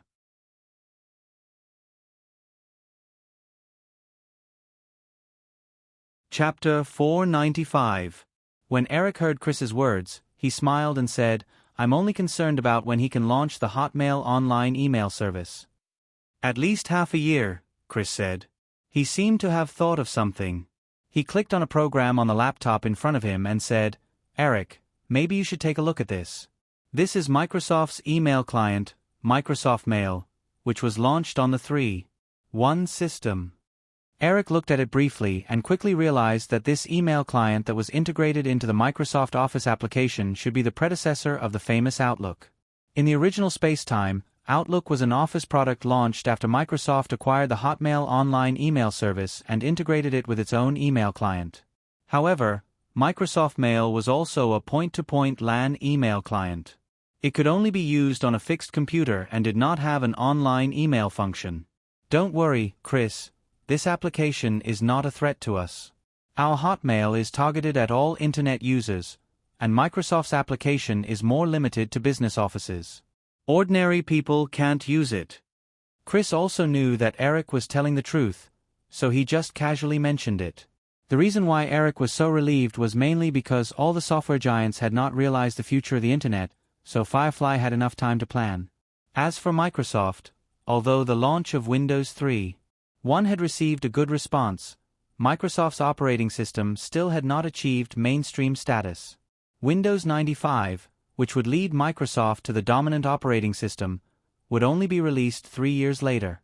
The two chatted in the study for the whole afternoon, and the women did not disturb them. When the two realized that the sky outside the window was dark, Chris decided to leave. When he was about to leave, Chris suddenly stopped and said, "Eric, there's one more thing I almost forgot to tell you. After a series of investments, the company still has about $1 billion in cash. The money in the currency fund can only generate 6% annual income. Personally, I still want the company to invest on a larger scale." "It's not a lot of money," Eric said after listening to Chris. "It's only $1 billion. If we diversify our investments, we won't have enough say. So, it's better not to do it. Also, I haven't found any big projects that are worth investing in." Chris smiled and said, "Not that many. In the entire United States, there aren't many companies with more than $1 billion in liquid capital." Eric nodded, but he was reminded of Apple in his previous life. He remembered reading in an article that Apple once had a cash flow of more than $200 billion, which even exceeded the market value of Disney. Moreover, since Jobs came to power for the second time, Apple had been operating in a debt-free mode. As a public company, although the interest on debt could offset income tax and other benefits, Apple had been debt-free for 20 years. It was Jobs' extreme stubbornness that allowed Apple to operate so flexibly without the constraints of shareholders and creditors. Apple wanted to make the MacBook, so it did. It wanted to make the iPod, so it did. It wanted to make the iPhone, so it did. It also achieved Apple's position as the world's largest company by market capitalization 20 years later. Eric knew that he did not have much talent in running a company.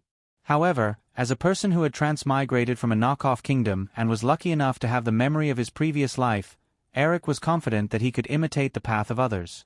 If Firefly Pictures went public or issued a large number of bonds, although it could bring enough benefits to the company's business strategy would have to be subservient to the investors. Eric knew that many of the decisions he made based on his memory would be difficult for many people to understand. If he did not have absolute control of the company, many of the strategies would be difficult to implement. Perhaps after some wrangling with the investors, many of the opportunities would have disappeared. "Don't worry, Chris. I know what I'm doing. However, I remember telling you that if you have a project that you're interested in, you can also invest in it. You're not my butler, but the CEO of Firefly Investment Company." Chris shrugged and smiled. "As long as you know what you're doing. To be honest, since Cisco, I feel that your investment vision is definitely much better than mine. Dad said so too. The money we invested in Cisco will at least double this year." Eric could see the doubt in Chris' eyes. He was just a high school graduate, so Chris must be full of questions about how he chose Cisco and how he could produce movies. However, Eric was destined to not tell Chris Stan about these things. The door of the study was knocked a few times. After getting a response, Virginia poked her head in and asked, "Eric, it's already 6 o'clock. What are you guys eating tonight?" "No, Miss Madsen. Emily and I will leave immediately. We have a date to attend tonight." Chris shook his head quickly. Eric tried to persuade him to stay, but Chris really did have something to do, so he did not insist. After dinner, Eric took the initiative to tell the two women about his conversation with Chris in the afternoon. After listening to Eric's words, Virginia and Joanna looked at each other. Virginia then said, "Eric, you've been in New York for a few days. There must be a lot of things to do in Los Angeles. You should go back tomorrow." Eric did not refuse. Instead, he said, "What about you guys? Come back to Los Angeles with me. I'm worried about you guys being alone in New York." Virginia smiled and said, "We're not kids. Besides, there are servants. You just have to call us often." "I really don't understand why you guys don't want to go back to Los Angeles with me." Eric shook his head again. Virginia rolled her eyes at Eric and said, "You know clearly." Eric immediately raised his hands and said, "Okay, I surrender." Haha. Joanna and Virginia laughed together. The reason why they did not want to go back to Los Angeles with Eric was very simple. It was because Eric had too many women in Los Angeles. If they had a child together, there would definitely be unnecessary trouble if they went back to Los Angeles. The safest way for women to live in harmony was to keep a certain distance. The next day, Eric gave a lot of instructions to the two women and then boarded the flight to Los Angeles. He had been away from Los Angeles for 3 months since July. Eric could almost imagine the scene of a mountain of things waiting for him. A few hours later, the plane landed at the Los Angeles airport. When Eric walked out of the airport hall, a petite figure in a pink hoodie rushed over and kissed him as usual. "Okay, Drew. If you do that again, I'll scream molestation." Eric smiled and pulled the little girl off his body, letting the girl hold his arm and walk to the car. "I miss you. I originally wanted to go to Hawaii. Who knew that you would go to France and finally go to New York? Haha, you almost forgot about me, right?" Eric got into the car with Drew. He reached out and pinched the girl's tender face intimately. "Why do I smell so much jealousy?" Drew reached out and slapped away Eric's hand that was pinching her face. She gave him a look that said, "Explain it yourself." "You already know. What else do you want me to say?" Eric couldn't help but smile and reach out again. "Annoying." Drew raised her hand again, but this time, she pulled Eric's big hand over and put it in front of her. "So, they are really pregnant, and they are pregnant together?" Eric nodded. "I'm afraid so." "Then what are you going to do?" Drew asked a little nervously. "Of course, I'll give birth to them and then raise them. You can't expect me to be an irresponsible man, right?" Drew rolled her eyes at Eric and then stretched out 2 little fingers. "But, there are 2 of them. 2 at once. This doesn't seem to be a serious problem. It's not like I can't raise them." Eric was puzzled. Drew didn't know what to say. Her face flashed with a sullen expression. Eric patted the girl's head comfortingly. "Don't throw a tantrum. You have 2 more sisters-in-law. Isn't it good?" When Drew heard this, she was slightly stunned. Then, she smiled and hugged her arms. "Sisters-in-law, humph. Eric, you are really too evil." Eric just subconsciously treated Drew as a child. The 2 of them had been together for a few years, but Eric never felt that Drew had grown up. Therefore, he just blurted out that sentence. Looking at the little girl's appearance at this time, Eric realized the ambiguity in his words just now. He quickly corrected her. "Okay, not sisters-in-law. They are little nephews or nieces. You are going to be an aunt." "Humph, I already heard it. Don't you think it's a little late to say this? Then let's not talk about this. Where are your 2 little followers?" Eric said with a smile. Drew said unhappily, "You already said they are my little followers, not my daughters. I don't have to take them with me all the time." Eric felt that this girl must have drunk a bottle of vinegar and a dozen gunpowder today. She was full of anger. Realizing that it was useless to say anything, Eric simply leaned back in his seat and closed his eyes to rest. There was a moment of silence in the car. Outside the car window, buildings flashed past one after another. Soon, they arrived at the coastal highway leading to Malibu. After a while, Drew came over and said, "Eric, I miss you." Eric gently hugged the girl. "I know, I miss you too." The little girl showed a rare look of uncertainty. She looked up at Eric and asked, "Really? Why don't you ask it yourself?" Eric grabbed one of the girl's little hands and pressed it against his heart. He joked, "Do you want me to dig out my heart for you to see in person?" After not coming back for 3 months, Eric walked into the mansion in the Pointy Corner Manor again. He even had a faint feeling that it was a lifetime ago. Under the little girl's care, the mansion was still the same as when he left. It seemed that nothing had changed. Drew instructed the driver to move Eric's luggage in and then drove them out. "Eric, you go rest first. I'll help you pack. I'll call you for dinner," Drew said as she helped Eric look through the luggage. "Okay, there are also gifts I brought back from France. You can pick one." "Humph, they're all mine." Drew had already seen the pile of gift boxes in the luggage and was a little jealous. Eric smiled and did not answer. He walked to the bedroom alone.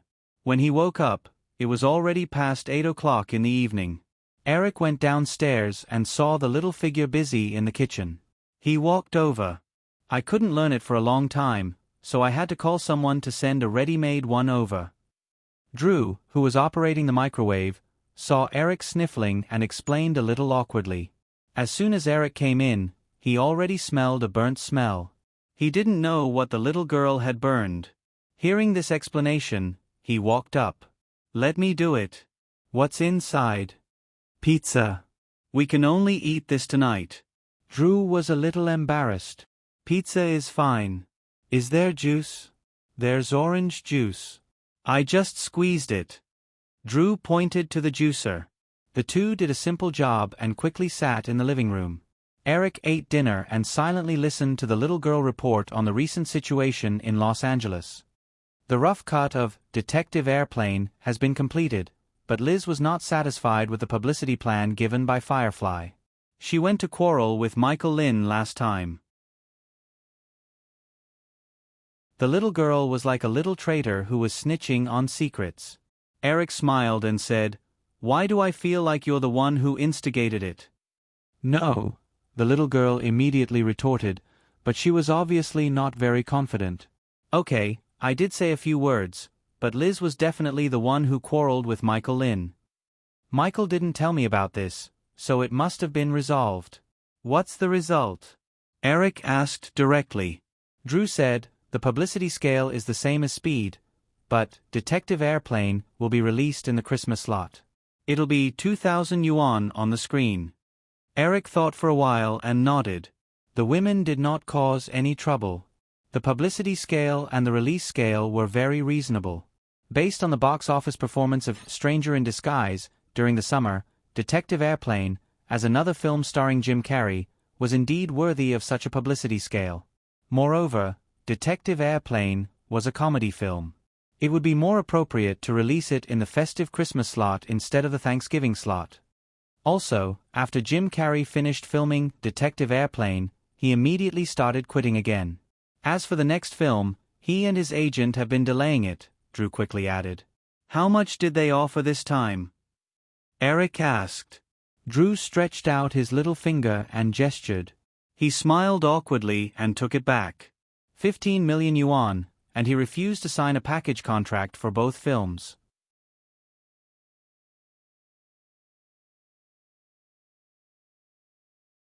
Chapter 496. The $20 million club had not been established yet, and $15 million was currently the maximum salary for a Hollywood star. There were not many stars who could get this amount. Moreover, under normal circumstances, it was those rich and overbearing foreign investors who blindly raised the salary. For example, the salaries of Arnold Schwarzenegger, Stallone, and the others were raised by European film investors led by German investors. This was because these action stars had extraordinary fame and box office appeal in Europe. In addition, the Japanese financial groups that controlled Columbia and Universal were getting bolder and bolder in their demands. The local forces in Hollywood hated this kind of blindly raising behavior, but they were powerless to stop this trend. $15 million is a little too high. He's not worth that much. Although the box office of The Disguised Genius was good, this movie should be an exception. Although Jim Carrey's other movies still have box office appeal overseas, it's impossible for them to reach twice the box office of the domestic box office every time. Therefore, let's wait until Detective Airplane is released. You can't put all your effort into Jim Carrey. Drew nodded and agreed. Yes, I think so too. Anyway, he signed the option contract, and no one will redeem him. Moreover, we didn't mistreat him. If he doesn't know what's good for him, then he can just go away. The option contract that Jim Carrey signed was very interesting. It was not difficult for other big film studios to come up with $100 million in compensation for breach of contract. Based on Jim Carrey's box office appeal, the first 2 movies that he worked with TG earned more than $100 million in profits for the company. However, there was a very difficult problem to solve here. If other film companies were interested in Jim Carrey's box office appeal and wanted to redeem him, then after redeeming him, they would have to fork out $100 million. Jim Carrey would have no choice but to sign another option contract with the investors. In order to earn back the $100 million in compensation, the terms of the option contract would definitely not be much better than what TG offered. Otherwise, even the shareholders of those film companies would not agree to it. As long as Jim Carrey was not crazy, he would not choose this path. Drew talked about his own situation and began to ask Eric about the situation in France. After dinner, they chatted until late into the night before the two went to bed. The next day, Eric woke up at dawn. He quietly put on his clothes and went downstairs. After leaving Los Angeles for a few months and traveling all over the world, Eric's biological clock was a little messed up. He looked at his watch and saw that it was only 5:40 in the morning, a little earlier than usual. After jogging in the manor for half an hour, Eric returned to the villa and slowly made breakfast. He left a portion for the little girl and began to eat while reading the newspaper. The entertainment section of many newspapers was still paying attention to the latest development of the competition between Viacom and QVC for Paramount. Martin Davis probably also felt that he might not be able to keep Paramount, but he did not want the company to fall into the hands of his former subordinates, so in early September, he signed an equity transfer agreement with Viacom. However, QVC immediately submitted documents to the Federal Trade Commission and sued Paramount and Viacom for violating federal trading laws. The two sides had been arguing about this matter this month. After flipping through a few newspapers, Eric soon saw another interesting thing about MGM, one of the Big Seven. After the casino tycoon Kirk Cochran sold all of MGM's property assets, he began to use MGM's intangible assets as bargaining chips to play the capital game. 2 years ago, Kirk Cochran sold MGM to an Italian consortium led by Giancarlo Paridi and made a lot of money again. However, recently, Giancarlo was accused of cheating investors to gain control of MGM. According to the analysis of the article, the possibility of Giancarlo Paridi losing the case was very high. Once Giancarlo lost the case, MGM would be auctioned off by the bank in order to repay the creditors who were cheated by Giancarlo. Eric stared at the article and thought for a moment, but still decided to be a bystander. Although MGM's performance this year was terrible, a starving camel was still bigger than a horse. It was not that easy to swallow this old company.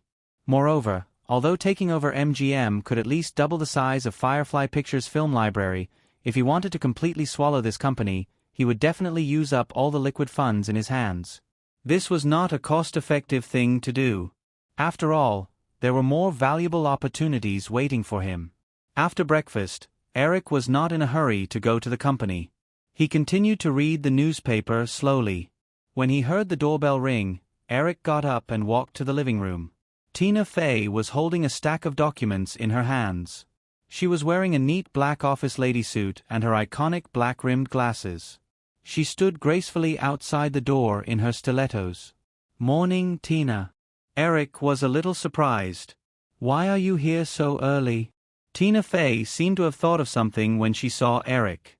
She lowered her head a little embarrassedly and gestured to the documents in her hands. "Drew said yesterday that he won't be going to the company these few days. He asked me to bring the documents over and look at them here." Eric turned sideways to let the girl in. He said, "You don't have to be so early. It's only 8 o'clock now." I don't have anything to do," Tina Fey replied slowly. She seemed to be a little embarrassed. Eric also noticed the girl's emotions. He did not ask any further and brought Tina into the dining room. "Have you had breakfast?" "I made some." "Not yet." Tina Fey replied softly and put the documents in her hands on the dining table. She watched Eric walk to the kitchen and stared at the man's back in a daze. Then, She seemed to have remembered something and hurriedly followed him. "I'll do it myself." "All right then. There's milk and juice in the fridge. You can take your pick," Eric told her and walked to the dining room. Tina Fey walked over with breakfast and sat opposite Eric. She ate in small bites like a cat and chatted with Eric from time to time. Eric flipped through the newspaper in his hands and inadvertently saw the documents that Tina Fey casually put aside. He asked, "What are these? Can I take a look?" "Of course. There are some scripts and others." Tina Fey nodded. Eric opened the folder and raised his eyebrows in surprise because he saw a familiar name. Buffy the Vampire Slayer. After opening it, Eric discovered that it turned out to be a development plan for a TV series. However, there was only a simple outline of 5 or 6 pages in the document. Eric hadn't watched much of the Buffy the Vampire Slayer TV series, so he didn't know the difference between the story outline and the original TV series. However, he was very surprised. He had only mentioned it to Elizabeth and she had thought of it. Moreover, she had even obtained the adaptation rights of the movie to TG. Thinking about it again, this wasn't too surprising. The value of a movie's peripheral development, other than the remake and sequel, was probably the development of a TV series version. The box office of Buffy the Vampire Slayer wasn't very good, so a sequel was basically unnecessary. A remake was even more worthless. Therefore, the only thing left was to develop a TV series version. The original version of Buffy the Vampire Slayer was to be broadcast in 1997. Now, it was 5 years early. In addition, there weren't many original versions to refer to. Eric didn't think that the TV series would be successful.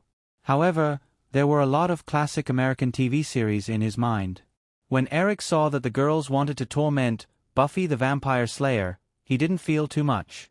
Waving the document in his hand at Tina Fey, Eric asked, "Are you guys planning to make a TV series?" Tina Fey nodded and asked in surprise, "Wasn't this your idea?" "No, I just casually mentioned it. I didn't expect Liz to think of it." "What are you guys planning to do?" Tina Fey temporarily stopped eating and organized her thoughts. "We have discussed it. We plan to adapt this movie into a fantasy adventure with a focus on young people." Eric recalled the memories of Buffy the Vampire Slayer in his mind. The version starring Sarah Michelle Gellar was indeed focused on young people. The idea of the girls wasn't wrong. "There's no problem with this idea. However, it's best not to be too hasty. Spend more time on the script. The audience ultimately still wants to see a good story. I just looked at the outline and didn't feel anything special." Tina Fey suddenly blushed and lowered her head because she was the one who wrote the outline. Hearing Eric's words, the girl couldn't help but feel a little shocked. When Eric saw Tina Fey's expression, he immediately understood. "You wrote this outline?" "Yes, I just tried to write one." "Hee hee, it's okay. You're a newbie, so it's good that you've written such a story. You just need to practice more in the future. Actually, I have a feeling that you'll become a good screenwriter," Eric encouraged with a smile. "Thank you, Eric." Tina Fey obviously knew that Eric was encouraging her. She whispered gratefully. Eric took a simple look at the other materials that Tina Fey brought and gave some suggestions. He then stood up and said, "I'm going to work. Drew will wake up in a while. You stay here first." Coincidentally, there's a fax machine on the east side of the curtain wall. If there are any documents coming in, you can help me receive and sort them out. Tina Fey quickly nodded. "No problem." "Sure." Seeing Eric walk out of the dining room, Tina Fey subconsciously put down the cutlery in her hand and followed him out. Eric went back to the study to get some documents and changed his clothes. When he was leaving the villa, he saw Tina Fey following behind him like a housewife. He couldn't help but ask, "I'm going to work. Will you leave today?" Tina Fey didn't hear the man's question. She shook her head and said, No, I won't." "Oh, that's good." It was almost October, and there were less than 2 months left before the holidays at the end of the year. Firefly's major films at the end of the year, Speed, Detective Plane, and Disney's animated film Aladdin, had basically been completed and were in the early stage of publicity. Mr. and Mrs. Smith, which was a collaboration with Columbia, was also in the final stage of post-production. In the past few days after returning to Los Angeles, Eric had basically been busy with a few movies after participating in several high-level meetings at Firefly Pictures. Although the proportion of direct box office profits in the entire movie industry chain was getting lower and lower, movies were still an important locomotive. If the locomotive's horsepower was not strong enough, there would definitely be problems with the operation of this huge machine. Therefore, any movie company would still put movies in the most important position.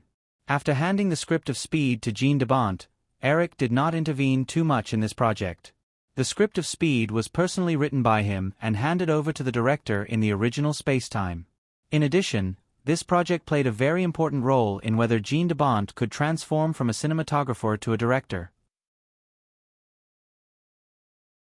Eric believed that the other party would definitely be very cautious about this movie.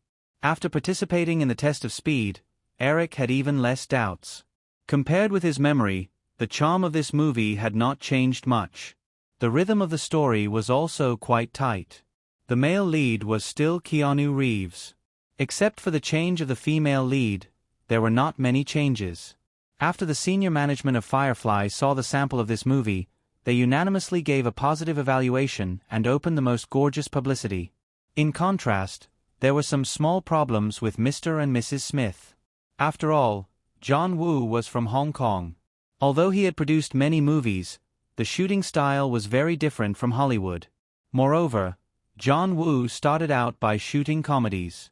Therefore, even many of his classic gunfight movies were often mixed with too many comedic elements.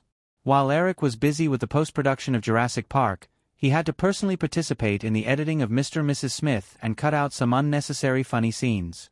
Although this movie did not lack comedic plots, the theme was still a movie that discussed the relationship between husband and wife in the guise of a gunfight movie. However, one thing that satisfied Eric was that the Hong Kong action director team brought by John Woo designed the action of Mr. and Mrs. Smith with the elegant style of Oriental kung fu movies. In Eric's opinion, the action design of this movie even surpassed the original. After all, although the director of the original was paying homage to Hong Kong action movies, he was a Westerner after all. It was impossible for him to deeply understand the internal elements of Hong Kong movies.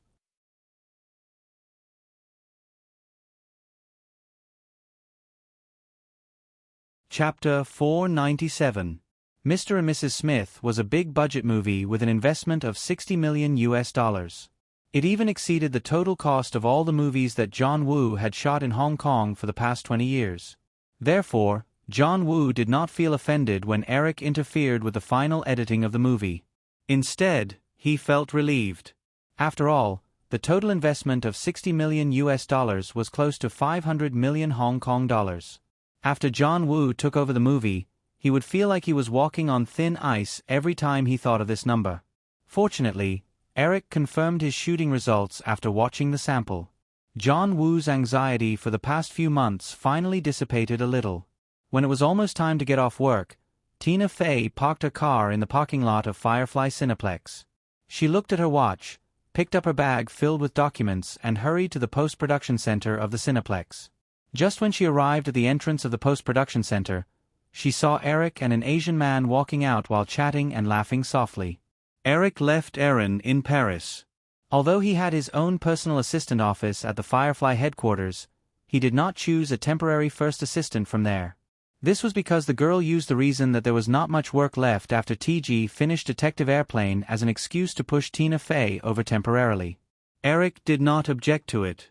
It was more convenient to have a familiar woman by his side than someone else. Seeing Tina Fey's figure, Eric nodded at her and chatted with John Woo for a while before walking towards the girl. Looking at the bag that seemed to be a little heavy on Tina Fey's shoulder, Eric reached out his hand to take it. However, Tina Fey dodged it. "Thank you, Eric. I can do it myself," Tina Fey shook her head and said. Eric did not mind the little things that women occasionally showed to be competitive. He smiled and said, "Then let's go back. It's time to get off work." The two of them came to the parking lot again. Tina Fey was just about to get her car when she was stopped by Eric. "Just leave it here. We can drive it tomorrow." We can still talk about some things in the car. This time, Tina Fey did not object. She nodded lightly and got into Eric's car. After the driver started the car, Tina Fey put her bag on her lap and took out a few documents. Eric, Mr. Hansen. Oh, Mr. Hansen Jr. from New York sent you these documents this afternoon. It's about Marvel Entertainment Group. He even called to say that he wants to give it to you as soon as possible. Eric finally understood why Tina Fey rushed over at this time. He reached out and took the thick documents from the woman's lap. Compared to the simple information about Marvel Comics that Eric and Chris talked about in New York, this document was much more detailed. It involved Marvel Entertainment Group's business structure, debt ratio, comic copyrights, and many other aspects.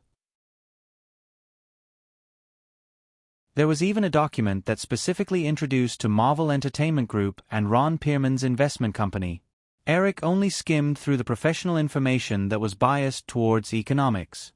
Instead, he focused on Marvel Comics copyrights and other information. With one look, Eric realized that the actual information was very different from the information in his memory. He originally thought that Marvel Comics sold their popular comic characters to the major Hollywood studios in the late 90s to solve their financial crisis.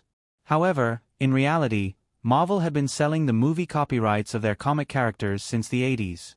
The information in his hands showed that Marvel's popular comic characters all had buyers. The copyright of Fantastic Four was in the hands of Germany's Kong-Standing Film Company, the copyright of Spider-Man was in the hands of Carlock Film Company, the copyright of Captain America was in the hands of 21st Century Film Company, and the copyright of the Hulk was in the hands of New World Film Company, which Eric had never heard of. In other words, the 7 major Hollywood studios were not interested in the comic adaptation rights of Marvel Comics. The adaptation rights of popular characters were basically in the hands of second- and third-tier film companies. As for the movie adaptation rights of second-tier superheroes such as Iron Man and the Black Widow, no one was interested in them. Moreover, the copyright transfer agreements that Marvel signed with these film companies were similar to the agreements that Eric had signed with the major film companies in his memory. If they did not release any works within a few years, the copyright would automatically return to Marvel Comics. However, although these second- and third-tier film companies bought the copyrights, their motivation to adapt them into movies did not seem to be too strong.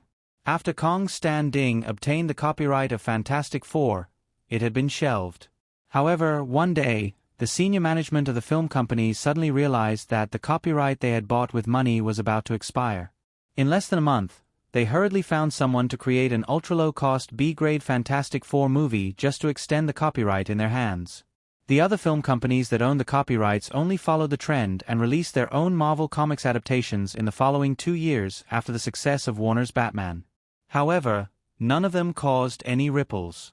Tina Fey sat quietly beside Eric. From time to time, she secretly glanced at the side of the man's face as he read the information seriously. Ever since Drew jokingly said that sentence a few months ago, although Tina Fey kept telling herself not to think too much, she could not help but have some messy thoughts in her heart. When she got along with Eric again after a few months, she could not be as calm as before.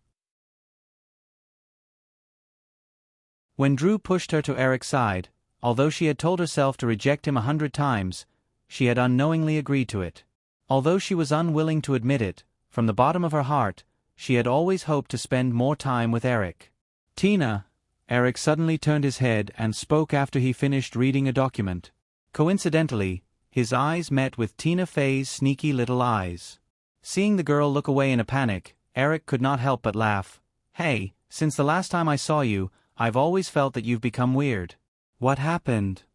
And nothing, Tina Fey quickly denied. Eric thought about it and probed. Did Drew say something to you? Huh? Tina Fey opened her mouth but did not answer. Eric shrugged and thought that he had guessed correctly. He said, "All right, it's not a secret. It's okay to tell you. After all, I'm going to be a father in April next year." Hearing that, Tina Fey's eyes suddenly widened. Be a father? You're married? Of course not. Eric looked at Tina Fey's expression. So you didn't know? Tina Fey felt a strong sense of disappointment in her heart, but she still nodded. Drew didn't tell me this. The car fell into a short silence when she said that. After a while, Tina Fey asked carefully. Then, when the child is born, will you get married? I don't think so, Eric shook his head, but I'll try my best to be a good father. Tina Fey did not know how to continue the topic. She was born in a very conservative American middle-class family. She could not agree with Eric's way of doing things. However, at the same time, she did not feel too repulsed.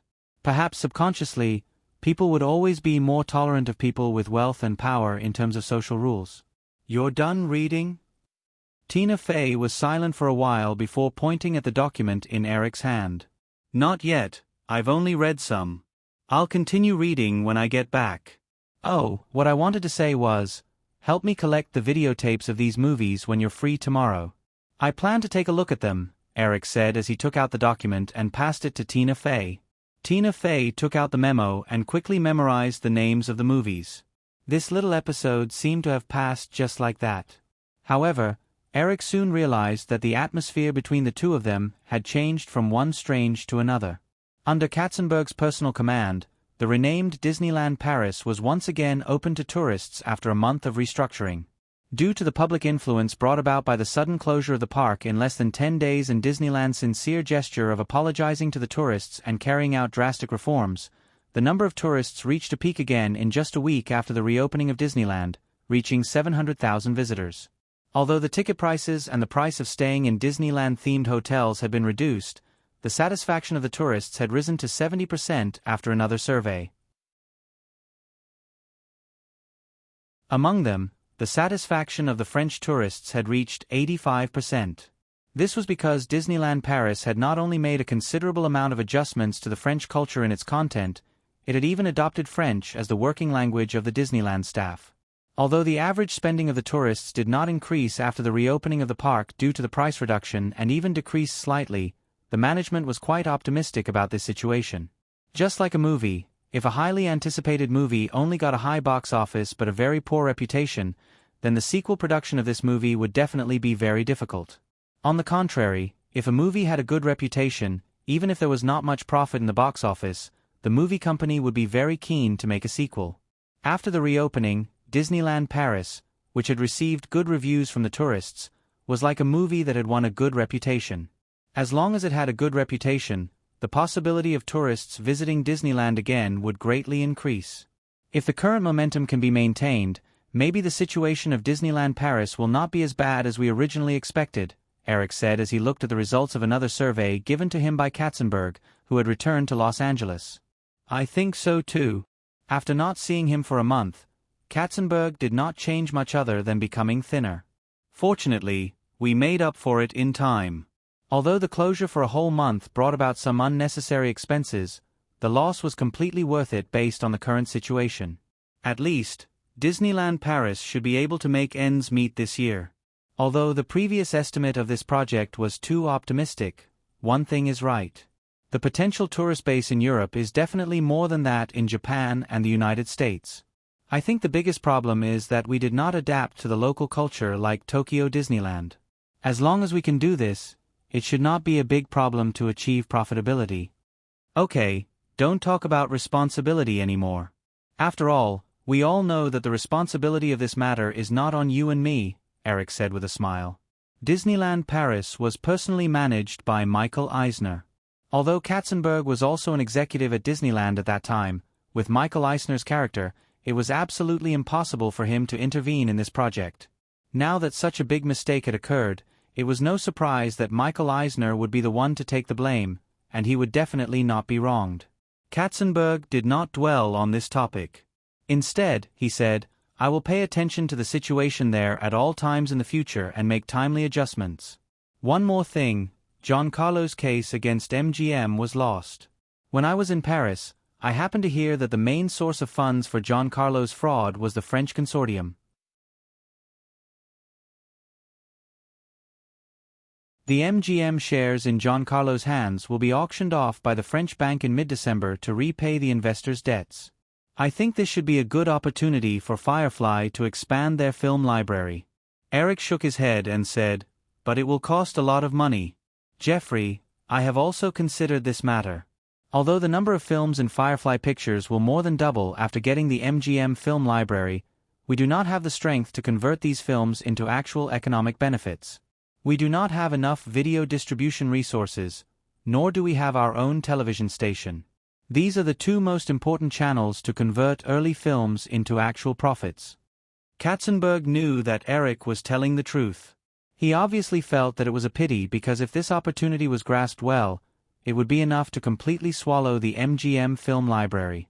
The most valuable thing left for MGM was the huge film library of more than 10,000 films and TV series that it had accumulated. Thinking of this, Katzenberg asked, "Then, Eric, should we consider building our own television station next?" Eric put down the document in his hand, got up, and poured 2 cups of coffee for himself and Katzenberg.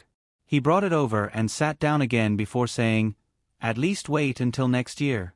Moreover, if we want to buy a public television station, we have to deal with the relationship with Fox Television Network. Perhaps we have to give up the 10% shares of Fox Television Network. Otherwise, we will definitely be in trouble with the Federal Trade Commission." "It sounds like you already have a target?" Katzenberg noticed Eric's expression and asked curiously. Eric smiled and nodded. "However, we have to wait for the results of the competition between Viacom and QVC for Paramount." When Katzenberg heard this, he almost understood. He smiled and said, "It seems that you don't think Barry Diller can win Paramount."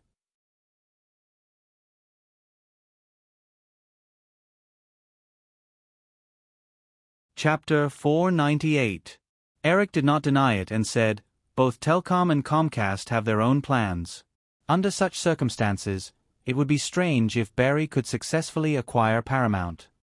After this incident, even if Barry Diller would not part ways with Telcom and Comcast, the cooperation between them would not last for long. Barry Diller's talent in running a television network was unquestionable.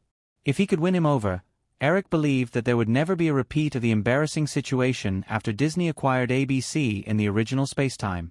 Katzenberg also realized Eric's thoughts and said with a smile, "Your idea is very good, but unfortunately, the possibility of it being realized is not high."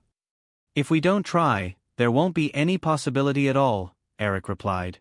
As they were chatting, Katzenberg's assistant knocked on the office door and poked his head in to say, "Mr. Williams, Mr. Katzenberg, Mr. Goober is here." "Then let's go take a look at the sample of Mr. and Mrs. Smith first," Katzenberg stood up and said. As soon as the two of them walked out of the office, Peter Goober walked over with a smile and gave Eric and Katzenberg a warm hug. Eric noticed that Peter Goober's deputy, Chong Peters, did not follow them. In the days since he returned to Los Angeles, he vaguely heard that there was a conflict between Peter Goober and Chong Peters. It seemed to be related to Warner's Superman copyright. In the 1980s, Warner released 4 Superman movies in a row, but the box office was not as good as the previous one. The 4th Superman movie in 1987 only received a pitiful $15 million at the box office. As a result, the Superman series was completely shelved, and DC Comics, which was attached to Warner's system, also fell into business difficulties. Discouraged, DC sold the movie adaptation rights of the Superman series, and the buyer was Chong Peters, who had his own production company at the time. Although the second Batman movie's reputation and box office were not as good as the first one, it was still much better than the Superman series in the 1980s. Many people seem to have seen the potential of DC superhero movies, and many people were interested in the Superman movie rights in Chong Peters' hands. As for the details of the dispute, Eric was not too clear. Based on the memory in his mind, he knew that until the end credits of Superman Man of Steel, more than 20 years later, the name of Chong Peters still existed in the producer column. It could be seen that Warner Brothers had made a mistake that caused everlasting regret. From the beginning to the end, they had not been able to completely take back the film rights of Superman from Chong Peters. At this moment, Eric could almost guess that Peter Goober had taken a fancy to the copyright of Superman in Chong Peters' hands and wanted Columbia to develop it.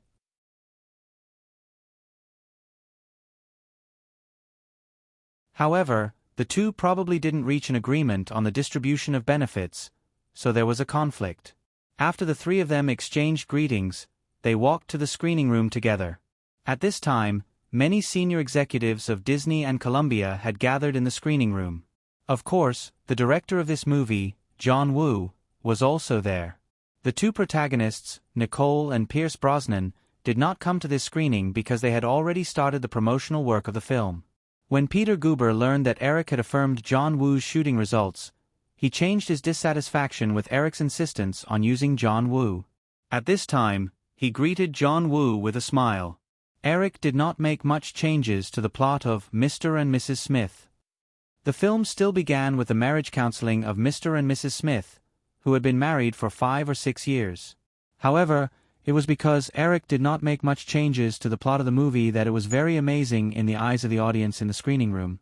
Because of the series of high-tech equipment that appeared in the movie, although many shots were completed by the use of special effects technology in the digital field because of the era, this made it look cool. It was even cooler than 007, which used high-tech equipment as a selling point. John and Jane, who work for 2 rival assassin groups, fell in love at first sight after meeting in the chaotic capital of Colombia. The two got married quickly and lived a seemingly ordinary middle-class family life in the United States. However, behind this life, the two hid a series of assassination operations from each other. Although John and Jane hid their identities well, this matter was learned by the assassin groups behind the two. In order to get rid of the 2 unstable factors, the 2 assassin groups cooperated and launched an operation. John and Jane soon understood each other's identity. After some twists and turns, the 2 of them started a confrontation in the villa they had lived in for 6 years. Then, they understood their feelings for each other and launched a counterattack in order to survive. In the tense and exciting plot of the movie, there was no lack of occasional warmth and humor. After Eric's re-editing, the movie's plot seemed more compact. After 120 minutes of watching, the movie ended in the sound of hot rock music. The executives in the screening room patiently waited for the subtitles to finish playing and the lights to turn on before they applauded. "Mr. Woo, thank you for bringing us such a wonderful movie," Peter Guber complimented John Woo, who was sitting next to him, while applauding. John Woo said a few words of modesty in accordance with the Oriental habit, but the pride and satisfaction on his face could still be seen. The schedule and publicity plan for Mr. and Mrs. Smith had been determined before the movie was completed. The release date was set for Christmas on December 18th. This test was just to let all the executives involved in the project confirm for the last time so that they could make slight adjustments to the original publicity plan. However, after watching the movie, whether it was Disney or the people brought by Columbia's Peter Guber, they had no objections to the film's $25 million publicity budget. It was worth mentioning that Warner seemed to be trying to create a publicity stunt for each other. In order to get the contract for the lead actor of Jurassic Park, Eric's bodyguard, was also scheduled to compete with Mr. and Mrs. Smith on December 18th. Since he was the executive producer, Eric certainly couldn't ignore the movie. Although Warner just wanted to use Eric's fame to increase the box office of Bodyguard, they didn't really intend to let Eric participate in the project. However, a few days ago, they specially invited Eric to participate in the test of the movie. Eric felt that the biggest selling point of the movie was Kevin Costner, the previous Oscar winner for Best Director and Best Actor. Of course, there were also a few songs by Whitney Houston. Other than that, Eric didn't feel that there was anything special about the story. Eric spent the whole of October busy. In addition to paying attention to the movie that would be released at the end of the year, he also had to start discussing with the management of Firefly about next year's production and distribution plan. At the end of October, Roland Emmerich finally finished filming Collision after nearly 20 weeks. Emmerich had never been in charge of such a big production before. Therefore, compared to Eric's smooth filming of Jurassic Park, Emmerich was much more cautious. Therefore, the filming process was very slow. Fortunately, Roland Emmerich didn't overspend, and the film soon started post-production in the digital field. November came quickly. Near the end of the year's Thanksgiving and Christmas period, and at the beginning of the month, Firefly released their own small horror movies, just like the other big movie companies. However, Eric didn't pay much attention to these small productions that cost less than $10 million. Instead, he left them to the management of Firefly. In addition to the movie, another important event happened in November. On November 3rd, the results of the quadrennial presidential election were released. The presidential candidate of the Congratulations Party, William Jefferson Clinton, won the election with a narrow 42% margin over the presidential candidate of the Name-Building Party, George H.W. Bush, who had 37% of the support. He was successfully elected as the 42nd President of the United States. Eric finally breathed a sigh of relief. The course of history hadn't changed. If Clinton hadn't been elected president, many things would have been unpredictable. Perhaps the United States wouldn't have had the fastest economic growth rate in history. In the sharp corner manner, Eric was discussing this matter with Catherine Bigelow, who had come to visit him out of nowhere. Now you believe me. I've said it before. Even without the release of Insurrection in advance, Clinton could still win the election because the economic policies he proposed completely defeated George H.W. Bush's team. Catherine Bigelow just rolled her eyes at Eric and took a sip of the water in her hand. Clinton's election was almost a narrow victory. Even before the final vote, George H.W. Bush's support rate was higher than Clinton's. Therefore, the final result surprised many people. In the process of making the documentary about the Los Angeles riots, Catherine Bigelow gradually became a supporter of Clinton. In fact, many directors and stars in Hollywood were supporters of Clinton, including Spielberg, George Lucas, and others. Therefore, after Catherine finished making the documentary Insurrection, she proposed to Eric to release the documentary in September to support Clinton. However, Eric, who was still in France at the time, refused. After a detailed investigation and analysis, the documentary Insurrection blamed a large part of the cause of the Los Angeles riots on the high unemployment rate in the south of Los Angeles. Although the Bush administration won the Gulf War, which made the American people who hadn't won many wars since World War II very excited, all the economic policies implemented by George H.W. Bush during his 4 years in office were declared a failure. The current unemployment rate in the United States was as high as 9%. Not only was the fiscal deficit year after year, but they even owed as much as $4 trillion in national debt. This was $4 trillion in the early 1990s when the dollar was very valuable. After a while, Catherine said, it's only a 5% lead. If we're not careful, we might lose. Didn't you say you were also a supporter of Clinton? Why did you object to me releasing this documentary? Because your purpose is too obvious. It might even backfire. How is that possible? Catherine was a little surprised. The reason why Eric said this was because of the documentary Fahrenheit 9/11 in his previous life. During the process of George H.W. Bush's re-election, Michael Moore braved the pressure to release this documentary about the 9/11 incident and sharply criticized George H.W. Bush. However, in the end, not only did this documentary not play the role of suppressing George H.W. Bush's popularity, it even aroused the rebellious mentality of some voters because of the extreme views of Fahrenheit 9/11. In short, the result was that even George H.W. Bush's election opponent disagreed with the views of Fahrenheit 9/11. They stood on the opposite side of Michael Moore, but in the end, George H.W. Bush still won re-election. Catherine's documentary about the Los Angeles riots, although not as sharp as Michael Moore's, still pointed the finger at George H.W. Bush's failed economic policies. At such a special time, it might be used by George H.W. Bush's campaign team to distort the truth and use it as evidence that George H.W. Bush was still the President of the United States. The resources in his hands were far more than Clinton's. It was not too difficult to achieve this. The human heart is very difficult to understand. Sometimes, you might think you're doing the right thing, but in the eyes of others, it's a completely opposite situation, Eric thought and replied. Catherine was not stupid. When she heard Eric's words, she quickly understood and could not help but sigh softly.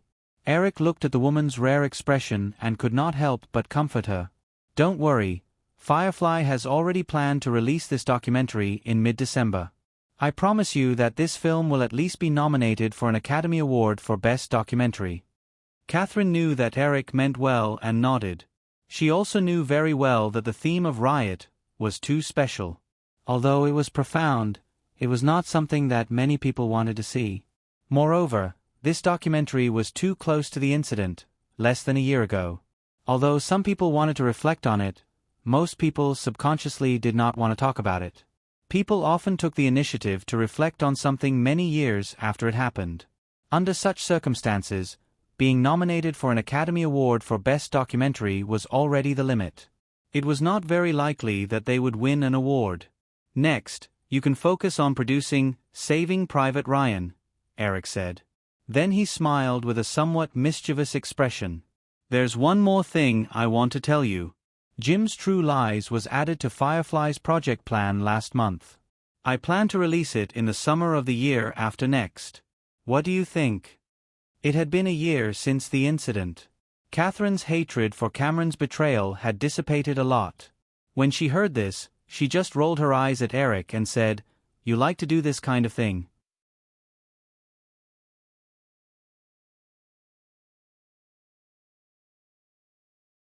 Chapter 499. Eric raised his eyebrows in confusion and said with a grin, "Do I have a criminal record? But why don't I remember this?" Catherine could tell from Eric's tone that this little man was going to start teasing her again. She simply raised the glass in front of her and did not say a word. Looking at the woman's defensive posture, Eric did not say anything else. He raised his wrist to look at his watch and said, "There are still 5 minutes left. Neil Jordan hasn't arrived yet? Isn't there still 5 minutes left?" Catherine also looked at her watch and said, "You didn't tell me on the phone last time. How do you know him?" Catherine replied, "Last month, I went to the UK to check out the scenes for Saving Private Ryan, and was invited by a friend to attend the premiere of a movie. It was directed by Neil and is called The Crying Game. I thought that the movie was very well made, so I chatted with him at the reception after the premiere. Neil is a very talented person, and during our conversation, he said that he wanted to develop his career in Hollywood. That's when I thought of you. Now that you have a big film company in your hands, surely you wouldn't refuse to sign a few talented directors, right?" Eric nodded. "Of course I won't refuse. As long as he is really capable, he will definitely be able to make a place for himself in Hollywood. When directors and actors in European countries develop their careers to a certain extent in their countries, almost all of them wanted to develop in Hollywood. Moreover, they did not have a natural racial barrier like Asians. Therefore, many European directors were often able to enter Hollywood smoothly. If they could adapt to the rules of Hollywood, they would definitely live a very comfortable life. However, Eric would not easily meet a director just because someone introduced him to him. The reason why he agreed to meet Catherine Bigelow was mainly because Eric had some understanding of Neil Jordan from his memory. The director from Ireland was most famous for his movie, Interview with the Vampire. Catherine told Eric over the phone that Neil Jordan was interested in the changes in a vampire novel. A few minutes later, a black-haired white man in his 40s finally arrived at the manor. When he saw that Eric and Catherine were already waiting for him, he felt a little apologetic. "Neil, this is Eric Williams. Eric, this is Neil Jordan." Catherine introduced the two of them. Eric reached out to shake hands with the other party and led him into the villa. Entering the villa, Neil Jordan tried his best to suppress the urge to look around and chatted with Eric with a smile on his face. The three of them sat down at a small round table by the glass wall. Neil Jordan looked out the window at the boundless sea and finally exclaimed, "Mr. Williams, this place is so gorgeous. It's like a dream." "Thank you, Neil. Just call me Eric," Eric said with a smile. The three of them talked about some recent movies and unknowingly turned to the vampire theme. "I heard that 400 Years of Astonishing Love was originally going to be made into a TV series. It was the actress named Winona Reed who discovered the script and introduced it to Coppola. I didn't expect that the recent test screenings would receive such high scores from the film critics. In this case, Coppola can almost make up for the losses caused by his studio in the past few years from this movie. Although 400 Years of Astonishing Love has not been released yet, there is no doubt about the movie's reputation and box office prospects. I think it's a good choice to take advantage of the vampire craze caused by this movie to make a vampire movie," Neil Jordan said confidently. Obviously, he had done some research. After the success of The Crying Game, Neil Jordan's development in the European film industry had reached a bottleneck. If he wanted to get better development, entering Hollywood was undoubtedly the best choice. Eric had heard from Catherine that The Crying Game had received good reviews in Europe. He had also heard of the movie in his previous life, but he only knew some simple information and did not watch the movie. In the chat, Eric was not surprised to hear that Neil Jordan had sold the North American distribution rights to Mira Mike. However, since he was invited, Neil Jordan certainly did not expect to be able to persuade Eric with just his eloquence. Instead, he took out the videotape of The Crying Game from his bag. Eric was also a little curious about this highly praised movie, so he took the two of them to the screening room in the manor. Seeing that Neil Jordan was interested in the videotapes and film copies in several large lockers in the screening room, and Eric enthusiastically introduced them to him, Catherine took the initiative to pick up the videotape of The Crying Game and walk to the screening equipment. After adjusting the videotape and pressing the play button, Catherine inadvertently caught a glimpse of a few videotapes piled up next to the VCR. She picked them up and looked at them. She waved them at Eric, who was walking over, and asked, "Why are you interested in this kind of movie?" Eric saw that the videotape in Catherine's hand was the 1990 version of Captain America. He shook his head and said, "Don't mention it. These pieces of garbage are hurting me." These videotapes were the movie works that Eric asked Tina Fey to help him find in the past few years of Marvel Comics. However, after watching them, Eric did not even have the mood to complain. All of them were B-grade movies with a production cost of only $1 or $2 million. The special effects. There were no special effects at all. The action design was also terrible. In short, apart from being able to distinguish which comic hero was from the main character in the movie, the rest did not have the style of the Marvel movies in Eric's memory. Eric also almost understood why Marvel Comics was on the verge of bankruptcy in the mid-90s despite having so many superhero characters. When Catherine heard Eric's complaint, she smiled and put down the videotape. She got up and turned off the lights in the screening room. She sat next to Eric and whispered while the movie was playing, "Don't tell me you're envious of Warner's Batman and want to participate in the movie adaptation of the comic?" Eric deliberately whispered in a mysterious tone, "Yes, but unfortunately, it's not the right time yet. However, you must not reveal this matter to anyone.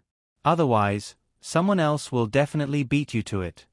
"I'm too lazy to care about your business," Catherine replied. As the movie on the screen began, it became quiet. Although Neil Jordan, who was sitting on the other side of Eric, had his eyes on the screen, his attention did not leave the conversation between the two. When he heard the tone of Catherine's last sentence, he could not help but raise his eyebrows. The two parties may not be able to tell, but as a bystander, he could clearly see the difference in Catherine's tone when she spoke to Eric. It was a kind of intimacy that only appeared between a man and a woman who were close to each other. Neil Jordan secretly thought that it seemed that the rumor that the Hollywood mogul in his early 20s had some kind of complex was true. However, he quickly restrained his thoughts and subconsciously told himself that it was best to keep this matter to himself. Of course, Eric did not know the thoughts of the Irish director next to him. If he knew, he would definitely cry out that he was just wearing this young skin. The story of The Crying Game took place during the war between Northern Ireland and the United Kingdom. The British soldier, Jody, was kidnapped by the Northern Ireland soldiers. The Northern Ireland Army wanted to use him as a bargaining chip to exchange for their captured companions. However, the exchange of prisoners did not succeed in the end, and the Northern Ireland Army decided to execute Jody. While guarding Jody, the Northern Ireland soldier, Fergus, became good friends with Jody. In the end, Fergus did not kill Jody in private but let him go. However, due to a strange combination of circumstances, Jody was killed by the British Army's tank. Later, Fergus came to London to be an undercover agent. With the keepsake that Jody left him, he met Dill, Jody's girlfriend, whom he had never forgotten. Fergus fell in love with Dill at first sight, and the two quickly fell in love. However, in a small hotel in London, the moment before the two made love, Dill took off her clothes. Fergus was surprised to find that Dill was actually a man. This surprising turn of events surprised Eric. At the end of the movie, Fergus was imprisoned, but Dill did not leave. Neil Jordan wanted to express a lot of feelings in The Crying Game. In addition to the accusation of war, he also wanted to analyze the contradictions and struggles of human nature. The plot of the movie was complicated and bizarre, and did not spend too much time on homosexuality. However, after watching the movie, what impressed Eric the most was that Fergus did not die in the end. Instead, he was imprisoned, and Dill was also waiting for Fergus to escape from the prison. This was a bitter story with a little hope. There were contradictions, entanglements, confusion, and struggles. It was depressing but not depressing. In Eric's opinion, this story was more outstanding and realistic than those movies that wanted to smash all hope to pieces. Although there were only 3 people in the theater, Eric applauded softly after the movie ended. "Neil, this is a great movie. I'm a little sorry that Firefly did not get the distribution rights." "Thank you for your compliment, Eric. I'm glad you approve of the film," Neil Jordan replied. The Crying Game was his most satisfying work in more than 10 years in the film industry. Hearing the young Hollywood mogul's affirmation, Neil Jordan felt a little more confident about entering Hollywood. Turning off the VCR, Neil Jordan carefully put away the videotape before walking out of the theater with Eric and Catherine. "So, you're going to shoot in Rice's night interview with the vampire?" Returning to the rest area by the curtain wall and sitting down again, Eric changed the topic to the purpose of Neil Jordan's visit. "Yes, Eric, but of course, I have done some research before. Night Interview with the Vampire is a best-selling novel published in 1976. Now the film adaptation rights are no longer in the hands of Anne Rice herself, but in the hands of David Geffen Productions under Warner Brothers," Neil Jordan said and looked at Eric, waiting for his reaction. Although Neil Jordan's The Crying Game had received a good response in Europe, the movie was more of a literary film after all. Otherwise, it would not have fallen into the hands of Mike Mira, who focused on winning awards. And what Europe did not lack the least was talented literary film directors. Therefore, even if Neil Jordan was interested in Night Interview with the Vampire, if he rashly recommended himself to Warner Brothers, there was a 99% chance that he would be rejected. Although this time he was recommended by Catherine and had the opportunity to talk to Eric, Neil Jordan did not have much expectation before. Now the result had made him overjoyed. Eric certainly knew what Neil Jordan meant. After thinking for a while, he said, "The copyright is not a problem. If Firefly is interested, Warner Brothers will not hesitate to cooperate with Firefly. However, the most important thing now is that you need to come up with a production plan that can impress the production company. I think you should have read the original novel many times, right?" "Of course," Neil Jordan heard Eric's words and quickly nodded. "I have also conceived some ideas. If you need, I can sort out the information tomorrow." Eric waved his hand and shook his head. "No, you don't have to be so anxious. You can take your time. As long as your plan is good enough, Firefly will definitely invest in this movie." The 3 of them chatted until the evening. Eric saw the little girl, Drew, walk in from outside with a small pink bag. He reached out and stopped the girl. "Drew, help us prepare dinner." After saying this, Eric looked at Neil Jordan and Catherine. "Do you have anything you like to eat?" No, Eric, I have something to do tonight. I'm afraid I can't stay for dinner." Neil Jordan quickly got up and said goodbye.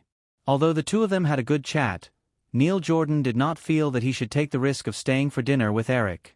It would be better if they were in a restaurant outside, but this kind of occasion was too private. Hearing Neil Jordan's words, Catherine also stood up. "Since you have something to do, I won't keep you." Eric did not insist on keeping Neil Jordan. Instead, he looked at Catherine. "You don't have anything to do tonight, right?" "I do," Catherine replied immediately, but her eyes were a little evasive. Eric stared at the woman for a few seconds before saying, "Then you don't have anything to do? Stay for dinner. We can talk about Saving Private Ryan again. Didn't you say you had some new ideas last time?" "You're always like this," Catherine complained subconsciously, but she did not insist on leaving. Instead, she walked Neil Jordan out with Eric. You're tuning in to the Narrate and Escape YouTube channel. Don't forget to subscribe and join us on this journey to catch the most captivating stories.